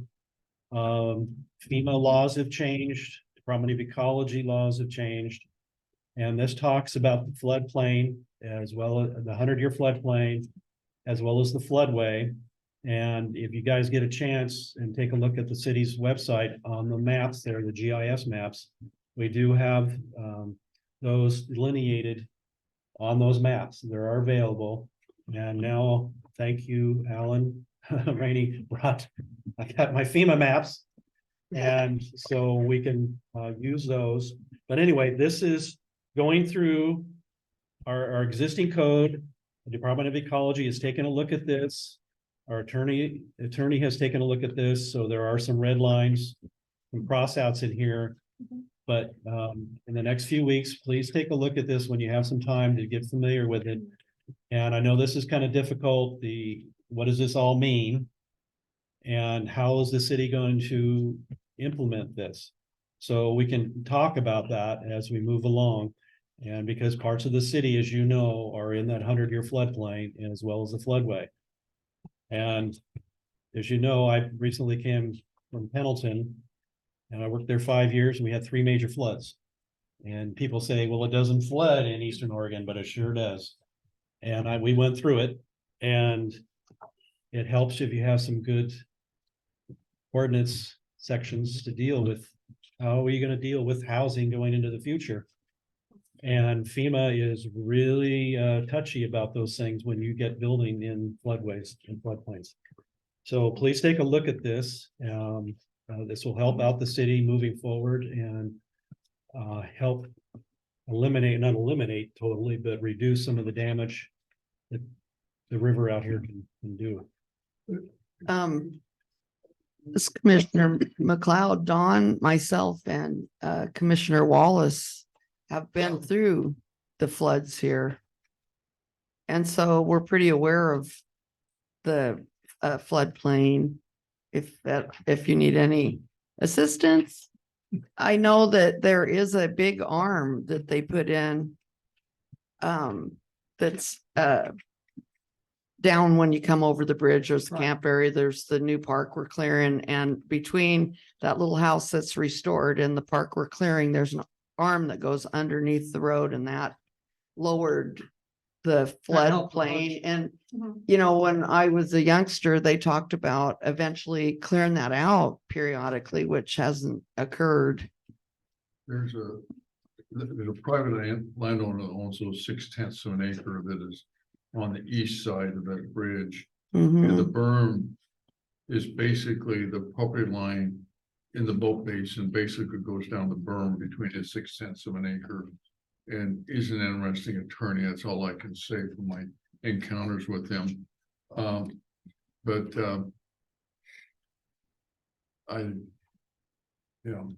Anyway. FEMA's pretty powerful.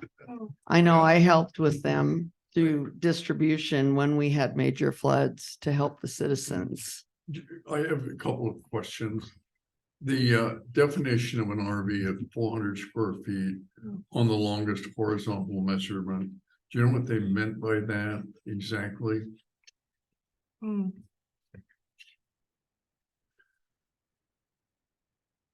What are you referring to? Oh, it's in In the, here. it's in the information. Yeah. It says Oh, the okay. line would be 400 square feet based on the longest horizontal measurement. And I was intrigued with that because there are RVs now that are over 400 square feet. And I didn't know if that was just something the state's using or what. So I'm just curious. That statement, I think, is from the Department of Ecology or That's FEMA. the but I Department will- of Ecology number. Yeah. Okay. Now, the floodplain administrator they talk about, is that someone that the city's gonna have to figure out? That'd be me. That'd be you. Oh, I was wondering about that. Okay. Do I need to get you a new hat too, to go through all the other hats? We had our first flood on the Umatilla and people were saying, where's our flood guy? And that'd be me. FEMA told me that'd be me. Yeah. Okay. I was You've had a lot of- designated. You've had a lot of experience. with And that. I learned it really quick. Well, And we, in this body, it says that the mayor assigns the person. yeah, So thank you for clearing that up. that'd be me. Yes. Unless you want to do it. Well, if you end up mayor, we'll see. Find you a hat Yeah. To go with all the others. Yeah. Well, since you're in charge of that, I was kind of curious, I didn't see a definition page. And on this, There should be one, but if there isn't, I will include one. I didn't see it unless I I just didn't find it, but I didn't see it. Okay. It's an alphabetical, well, sort of is.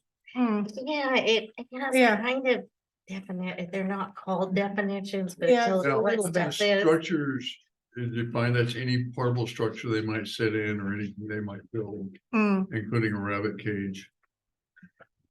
Well, there are structures and there are residences, Okay, and they take a look at that differently. okay. Well, we've talked about that at one of our previous meetings that wasn't so long ago about home replacement and being considered not replaceable because they're in a floodplain. I mean, I liked what I read, how it cleans up the grammar and gives a better description of what they mean. But we have a lot of homes in the floodplain, and I would think that if they had the flood insurance, that they'd be replaceable. So that's a concern. It comes down to how much damage occurs.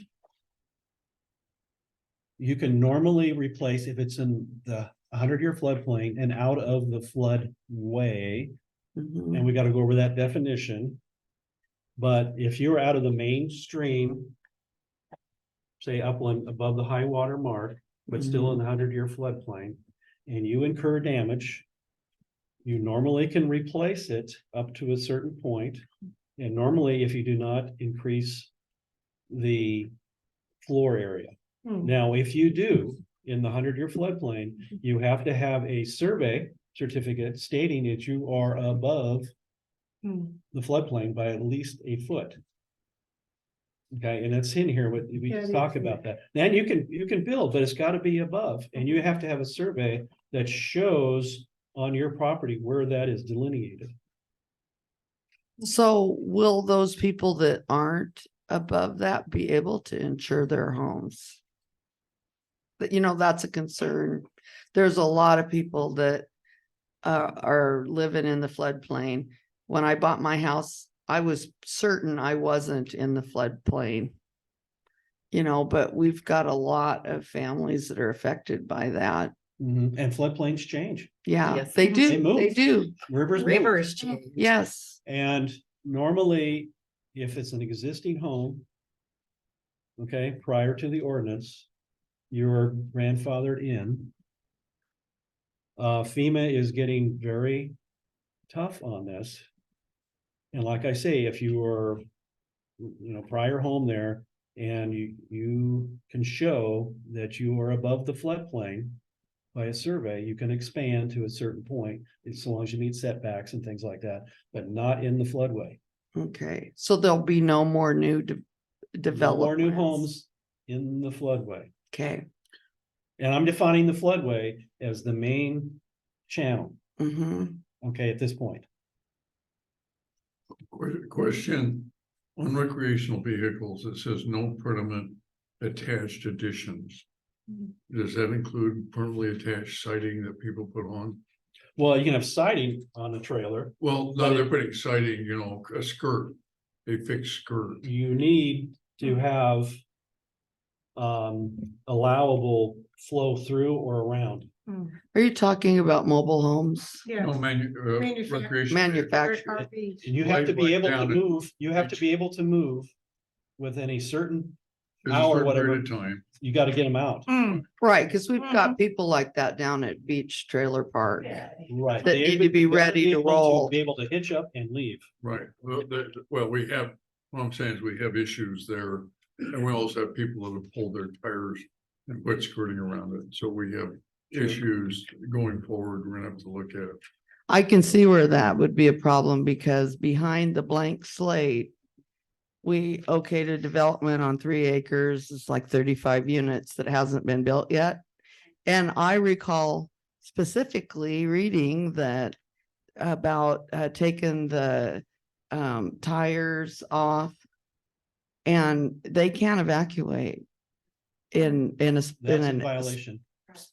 fast, so that's something that needs to be taken under consideration because we need these people to be safe and ready to go. I know a number of recreational vehicles in the floodplain that are not compatible with this ordinance. Mhm. And There's I- some down on 7th Street too, because Yeah, that trailer right, park there right. is, My good friend Harvey Burns is in a wheelchair.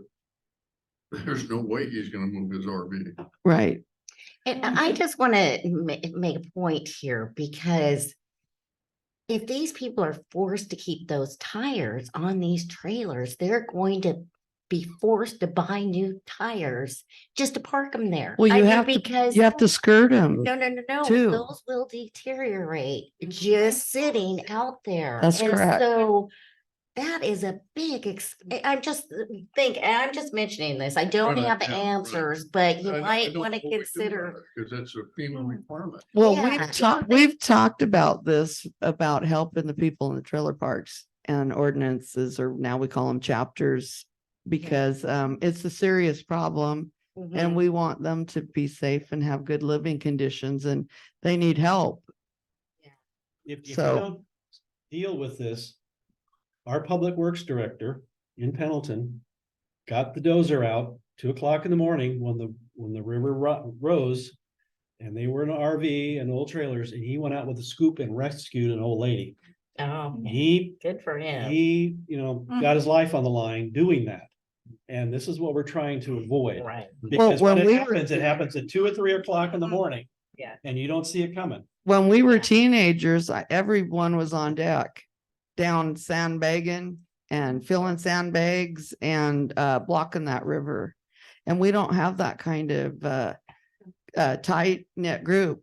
Like people were down there in canoes and flat bottom boats and rescuing people out of homes. And people would come with their cattle trucks, and it took a long time to sort that out and take all of the animals and I'm trying to see on that. So Carnahan's the old Hedger house, that's not in the floodplain Yes, it is. according to that. it Well, is it would though. look though, that's why I'm asking. I can't see it from. That house next to his mobile home was had 12 feet of water in it. Well, that's what I'm wondering, because that is a historic place in Benton City. I wondered And about that so- too. We can That's pass the these around. ex-mayor Lord Carnahan's Tony place. Carnahan, and I'm just Yeah, trying to Tony's save down one of the there. historical structures in Benton City. Tony doesn't know about this. no collusion. But I just want to make sure I understand that, because he may not, well, I know Tony's not aware of this, but I just think, oh, thank you, sir. Just because that was the health of the first doctor in Benton City, and it's not lived in right now, but I would. I don't need a. They would I don't understand if we got Tim's why it is. Right. I've never And been that- to that's Floodplain, what but I mean, I live in it. Uh, Yeah. But Okay, why is I it see what because you're it's saying. so much and I'm water just flow down asking, the river within- Because Mother Nature doesn't. The always- floodplain is subjective. well, Depending on who the mayor is. Well, Linda has a house down there too, but Is it all the mayors live along the river? I'm just kidding. no, that is one of the oldest homes. Yeah, yeah. Because Kiona used to be the town and Benton City grew. Yeah, but see that Carnahan, or it's the Yeah. Hedger house down there. And it's one of the original. If you're wondering why I'm interested in historical structures in Benton City, my house 125 years old. So I'm grandfathered for everything, but that one, I don't think it's, no, I know nobody's living in it right now, but boy, for future posterity, it'd be nice to have some George, history. in reading this ordinance, now anything that's in there that's currently built is grandfathered in, whether it be a fence or a chicken coop or any of that. Is that correct or not correct? Or is that something that's? That is correct if it's in the 100-year and out of the mainstream. Department of Ecology and FEMA are trying to get those other structures that are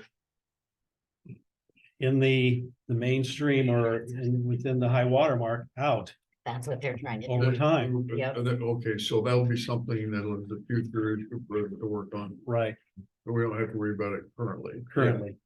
Right. Right. We're just not wanting any Yeah. new structures in the Okay. main Okay. channel.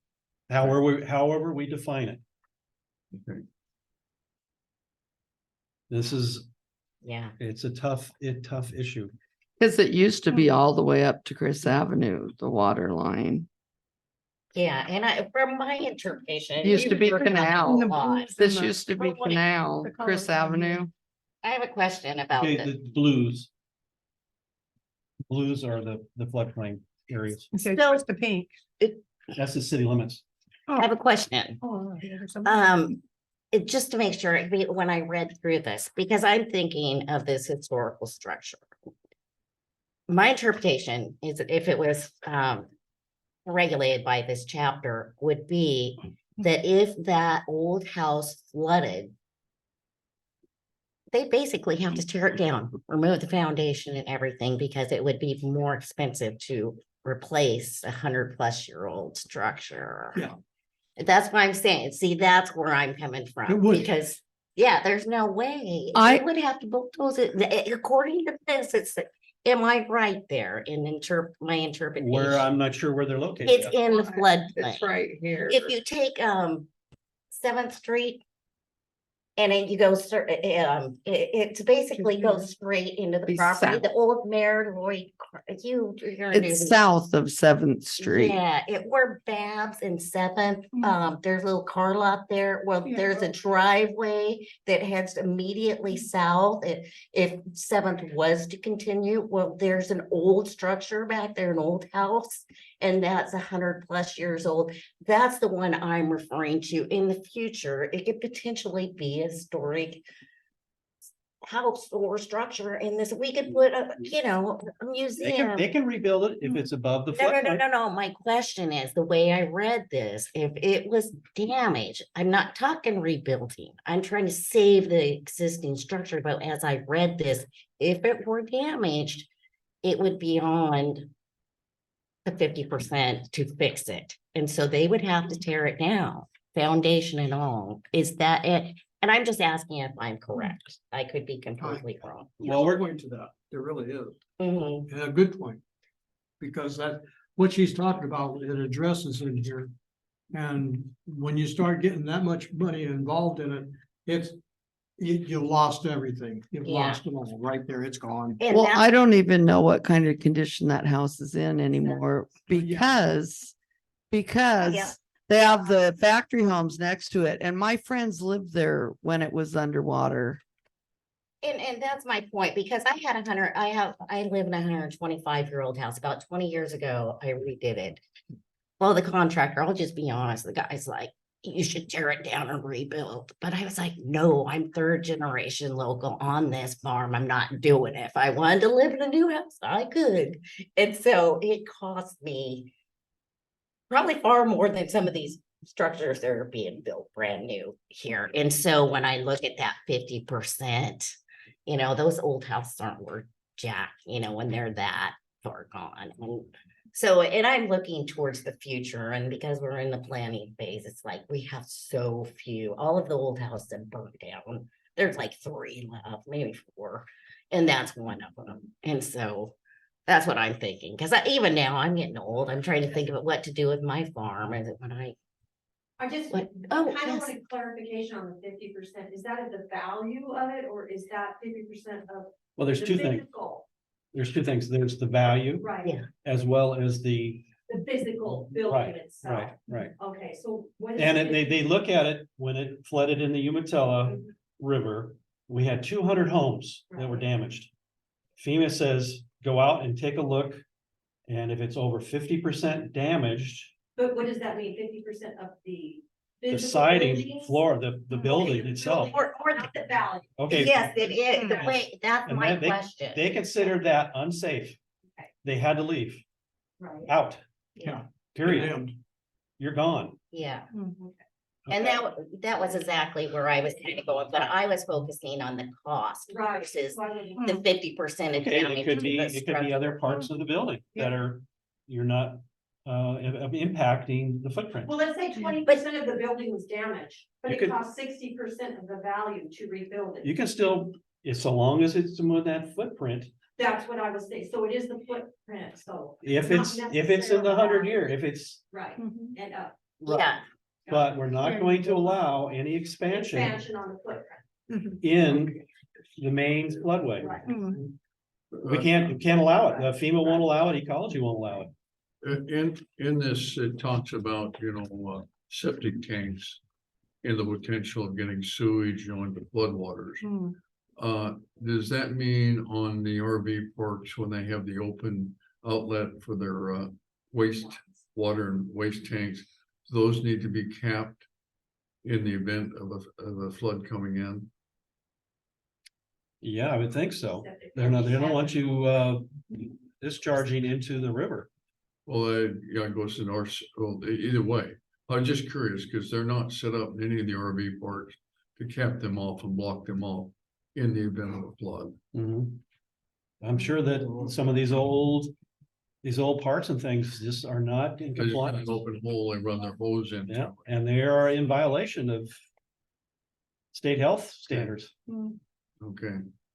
The thing of it is, if something like that were to happen, and my way of looking at it, and I understand the stuff, is that if something like that would happen, it would, as far as the sewage disposal plant would be just overrun. Because the fact is that it would, Right, all that water is gonna go down. It's gotta go somewhere. The thing of it is, if an owner of a park like that, if there is such a thing as what they call a water test plug that can be inserted into the line, and you would twist this unit and it would seal it from the water going down. And the water would not be going down. If that's the case, maybe we need to address that issue with an owner, because down there at the beach trailer park, that's the first one that goes. Oh, yeah. When the flood starts, that's exactly where it goes. And there's openings in that sewer everywhere. I know, I used to live down there. Well, Hillview Years is, ago. Hillview is close to the river too, and the one in town, it has real issues. If one mobile home moves out, the sewage backs up underneath the homes. Sure. So, because there's back pressure. So we really need to address the trailer parks because they're not part of the chapters, and the people who run them, do not have the concern. Liable for that. they don't have concern for the people that live there. Yeah, because that thing could start up a whole new can of worms. When something like that happens, we're in trouble. And it's happened before. Another thing is I wanted to bring up, when you talk about you gotta have a floodplain, and whether or not you're in it or you're not in it. And like you said, the rivers and all the rest of it changes on a constant basis. Somebody that would have to apply for insurance needs to know of whether or not their property is either above or below the floodplain. And the only way they're gonna know that is have a survey done. And if they are a foot above it, so be it. But if they're below it, then, that's another thing. So that needs to be addressed. Some houses that are in a floodplain may not need the insurance because they're so high above where they're at compared to everybody else, that it's not an issue for them, but it could be for your neighbor that's maybe down the road a little ways, and they're gonna flood out. But you, because the fact is that even though you're in that floodplain, you might be 3 or 4 feet above it, but you're not gonna know that unless you have a survey done and to have the elevation shot of what the elevation actually is. And that's important for that because it determines whether or not you're gonna have insurance, or, and if it's under a particular on a bank loan or that type of mortgage or types like that, the bank's gonna require that you have insurance. But if you can prove to them that you're way above that, you may not have to buy that insurance. And that came up years ago. And they said, well, they didn't really want to address it because the banks, the insurance companies loved it. They thought, hey, everybody's got to buy because you're in the floodplain. Well, not everybody needs it. Well, the So that's floodplain, really important. the That's true. floodplain used to go all the way up Ninth to Canal. Yes, And Canal is now called Chris because they covered up the canal with pipes. And the flood used to go into the open canal banks, it did. and it covered clear past 7th, clear down to First to the river. Yes. Yeah, and it went clear from the 14th to First. At any rate, the open ditch stopped the water from running into the city. So the floodplain has changed numerous times. Yeah. Because the McLeod house was right there on Canal on the other side. We watched the water stop before it went into the road. When we had, you're talking about the arm that we were talking about. Well, the arm's farther down. I realize. But Yeah. What I was saying is that when we had the arm and when they put that in, that eliminated a lot. It really helped a bunch. It did. It really helped a lot because we used to get floods just a slightest river would just overflow just a little bit. And that road would be on the main drag coming in and out of town. That thing would be underwater. Well, It was normal. That's why I think. That's it's why they important. put that in there, and it really helped a bunch. It's Right. important to keep that dredged out, and it hasn't been since it was put in. May I have the floor, Madam Chairman? Yes, Linda, you can. These maps, I believe that you're looking at are the latest revision to what they call the firm map, the flood insurance map. And they have just had a computer analysis that was completed last year, because the floodplains that we were using prior to that were calculated in 1976. That's correct. With the same computer code I used in 1976 to do stormwater routing in Fairfax, Virginia. That's how old the data were. And you're correct that the channel changes constantly. The biggest channel change that you need to worry about, though, is in the floodway. And that has been determined to be off significantly, and that's why they redid this. But they also get their land elevations from the USGS quad sheets, which are also very old. So for many years now, when people have built, they've had to do an elevation survey. So most of these houses, except 125-year-old ones, have the elevation certificate. And you can also, as long as you're not in the floodway, you can add to your land, you can build it up. And that's what I did with mine. I added 4 feet to mine so that I would be out of the 500-year floodplain.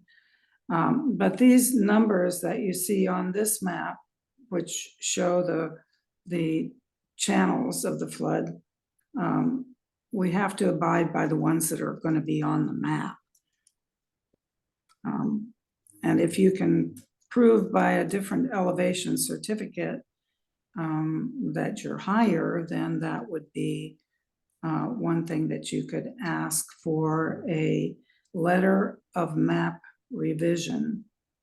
And at that point, if they think you're in the 100-year, if you can show that you're above that, then that's fine. FEMA will consider it. So basically, what I was afraid of, and the reason it took us so long to go through this, is that the previous draft that we were given by AHBL had a lot of constraints regarding a no-rise analysis. And that no-rise analysis, if I did that at Hanford, we'd be laughed out of the place.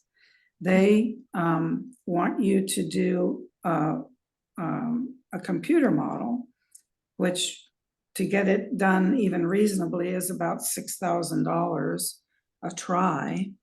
I helped somebody out of the city limits do one, and you have to show that that you are creating 0.000 no change, essentially, to 3 decimal points in your flooding of your neighbors. And to me, you don't have that kind of control to even begin to do that kind of accuracy, but yet that's what they require. So some of our people are going to have to do that no-rise because they did build in the floodway. And some of it was missed by our consultants. And so the city may be in a situation where we have to buy some buildings. But what I did not want to do is have 60 or 70 no-rise calculations to the tune of $6,000. And the person I helped had to do it twice, and he still hasn't got a result back from them. So I didn't want the city to have to get into it. I think the smartest thing for the city to do is to hire a consultant that does this kind of modeling. And then maybe have a map ready where they can look at certain sections of it, given some specific data, and do a run on something that's already set up rather than setting it up 60 or 70 times.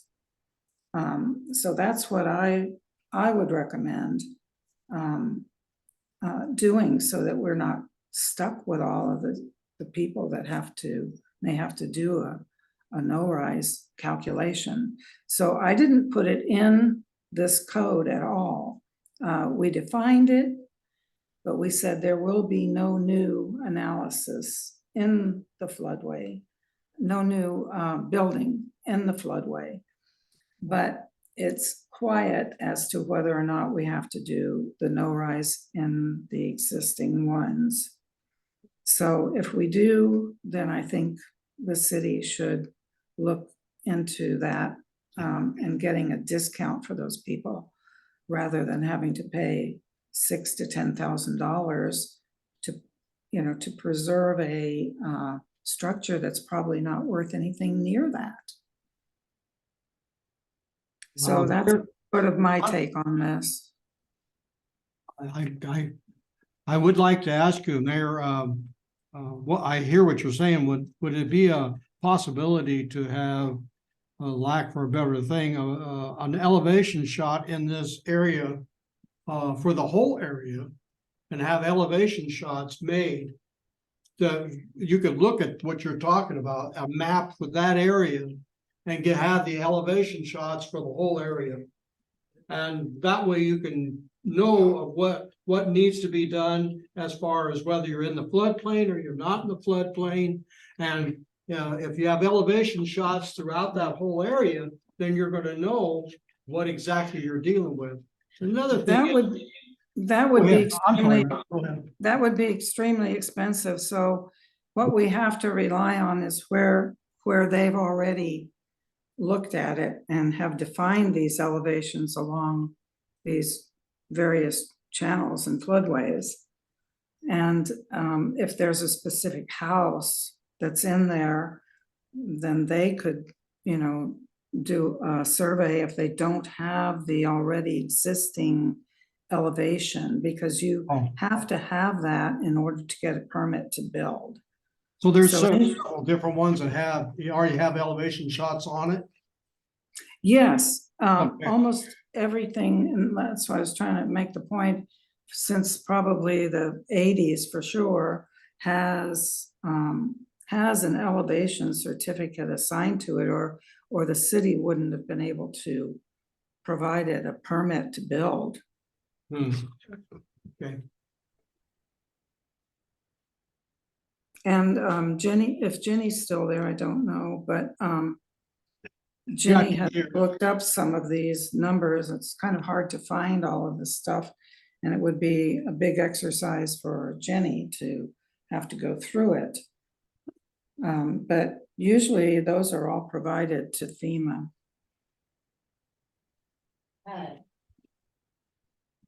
Yeah, this is Jenny. I did come across several elevation certificates inside of the building forms when I was pulling, building records and stuff like that. So there is a lot of residents. It would be nice, what like Linda is saying, is categorize those and have those ready to go. So me and George can work on that. Well, that's all very helpful. Thank you so much, Linda, because looking at this map was kind of surprising to us as longtime residents. But that makes a lot of sense. And all those are completely correct. In essence, this didn't really change much from the old map. Very little, but a little bit.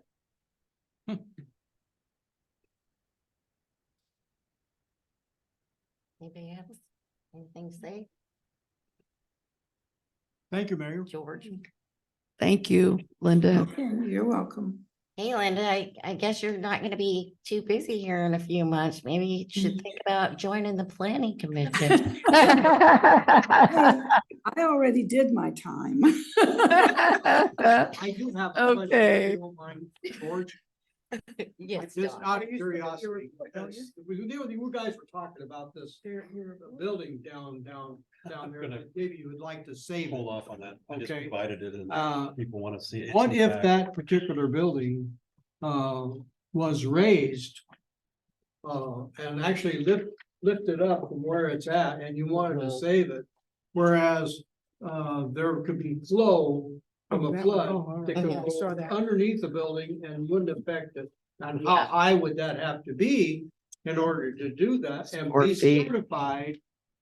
That, Yeah, yeah, that it had to be certified that the flood wouldn't affect it. You'd have What to I'm speak with the lasting Cornahans. yeah. Yeah. Yeah. Don't they, don't 'Cause- they need to get a certificate of historical preservation of value to do that from the appropriate agency of the government on Or, an older building? no, you do not. I'm sorry to answer the question, because you They don't, do not? you don't have to. An because individual could do it. An can't it? individual can, but it's not imposed. And I'll tell you one of the reasons people don't do it, because once you are declared a historical building, you're limited by the things you can do to your building. Like I told you, I had upgraded, I had to, with my old house. Well, think, for example, like I wanted to put new runs on my stairs because they're really worn down after 125 years. Yeah.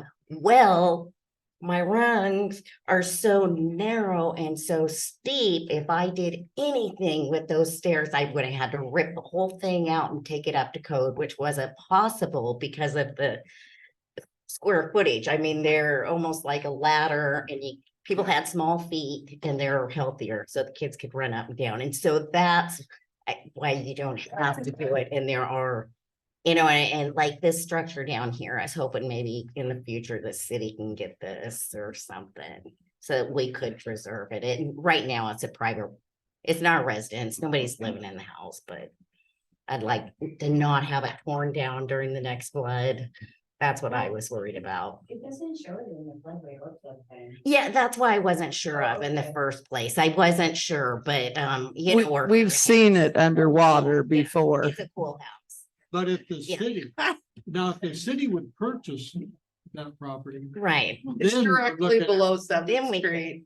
Yeah, Yeah, yeah. And but then if it's a an whole individual, right. It's a whole different ballgame It when is. it gets into the government, but as a private entity, that That's I'm true. just telling you why I chose not to, because Mhm. it makes it extremely difficult and expensive to Yeah. do it has anything. been there long. Yeah. And when you get to these old houses, you have to keep up with them every 20 years, you Yeah. refurb. I just, if Ben added a section on historic Hmm. structures.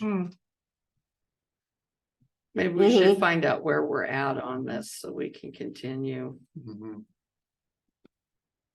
Oh, yeah, we Well- plan to go through Okay. this at the next meeting. Yeah, that's Okay. what I All had, Yeah, oh, yeah, no, we're gonna go page, to Right. page, or however. we wanna Making do that. sure. yeah. Yeah, I just want to introduce it so you guys can get familiar with it and start coming up with these questions. You had a great discussion here about this. Yeah. Well, very lively. Yeah. Lively group. Well, we have a lot of history here. Yeah. That's it's- good. I've seen So does George. George, I have some like Lots of editorial comments on this. Do you want me to call you something, Email, or you can or give whatever. me?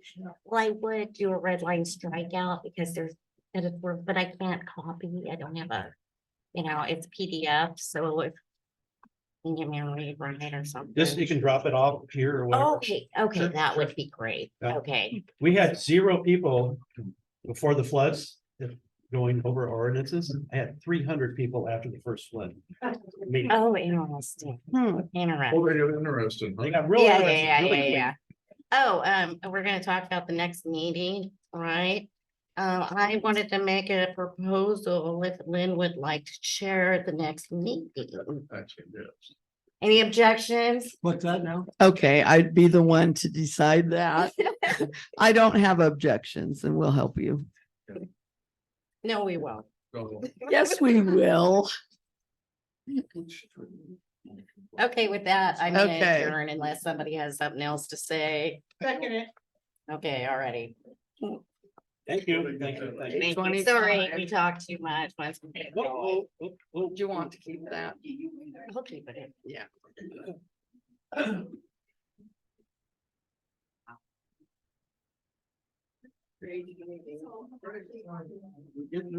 We didn't even talk about.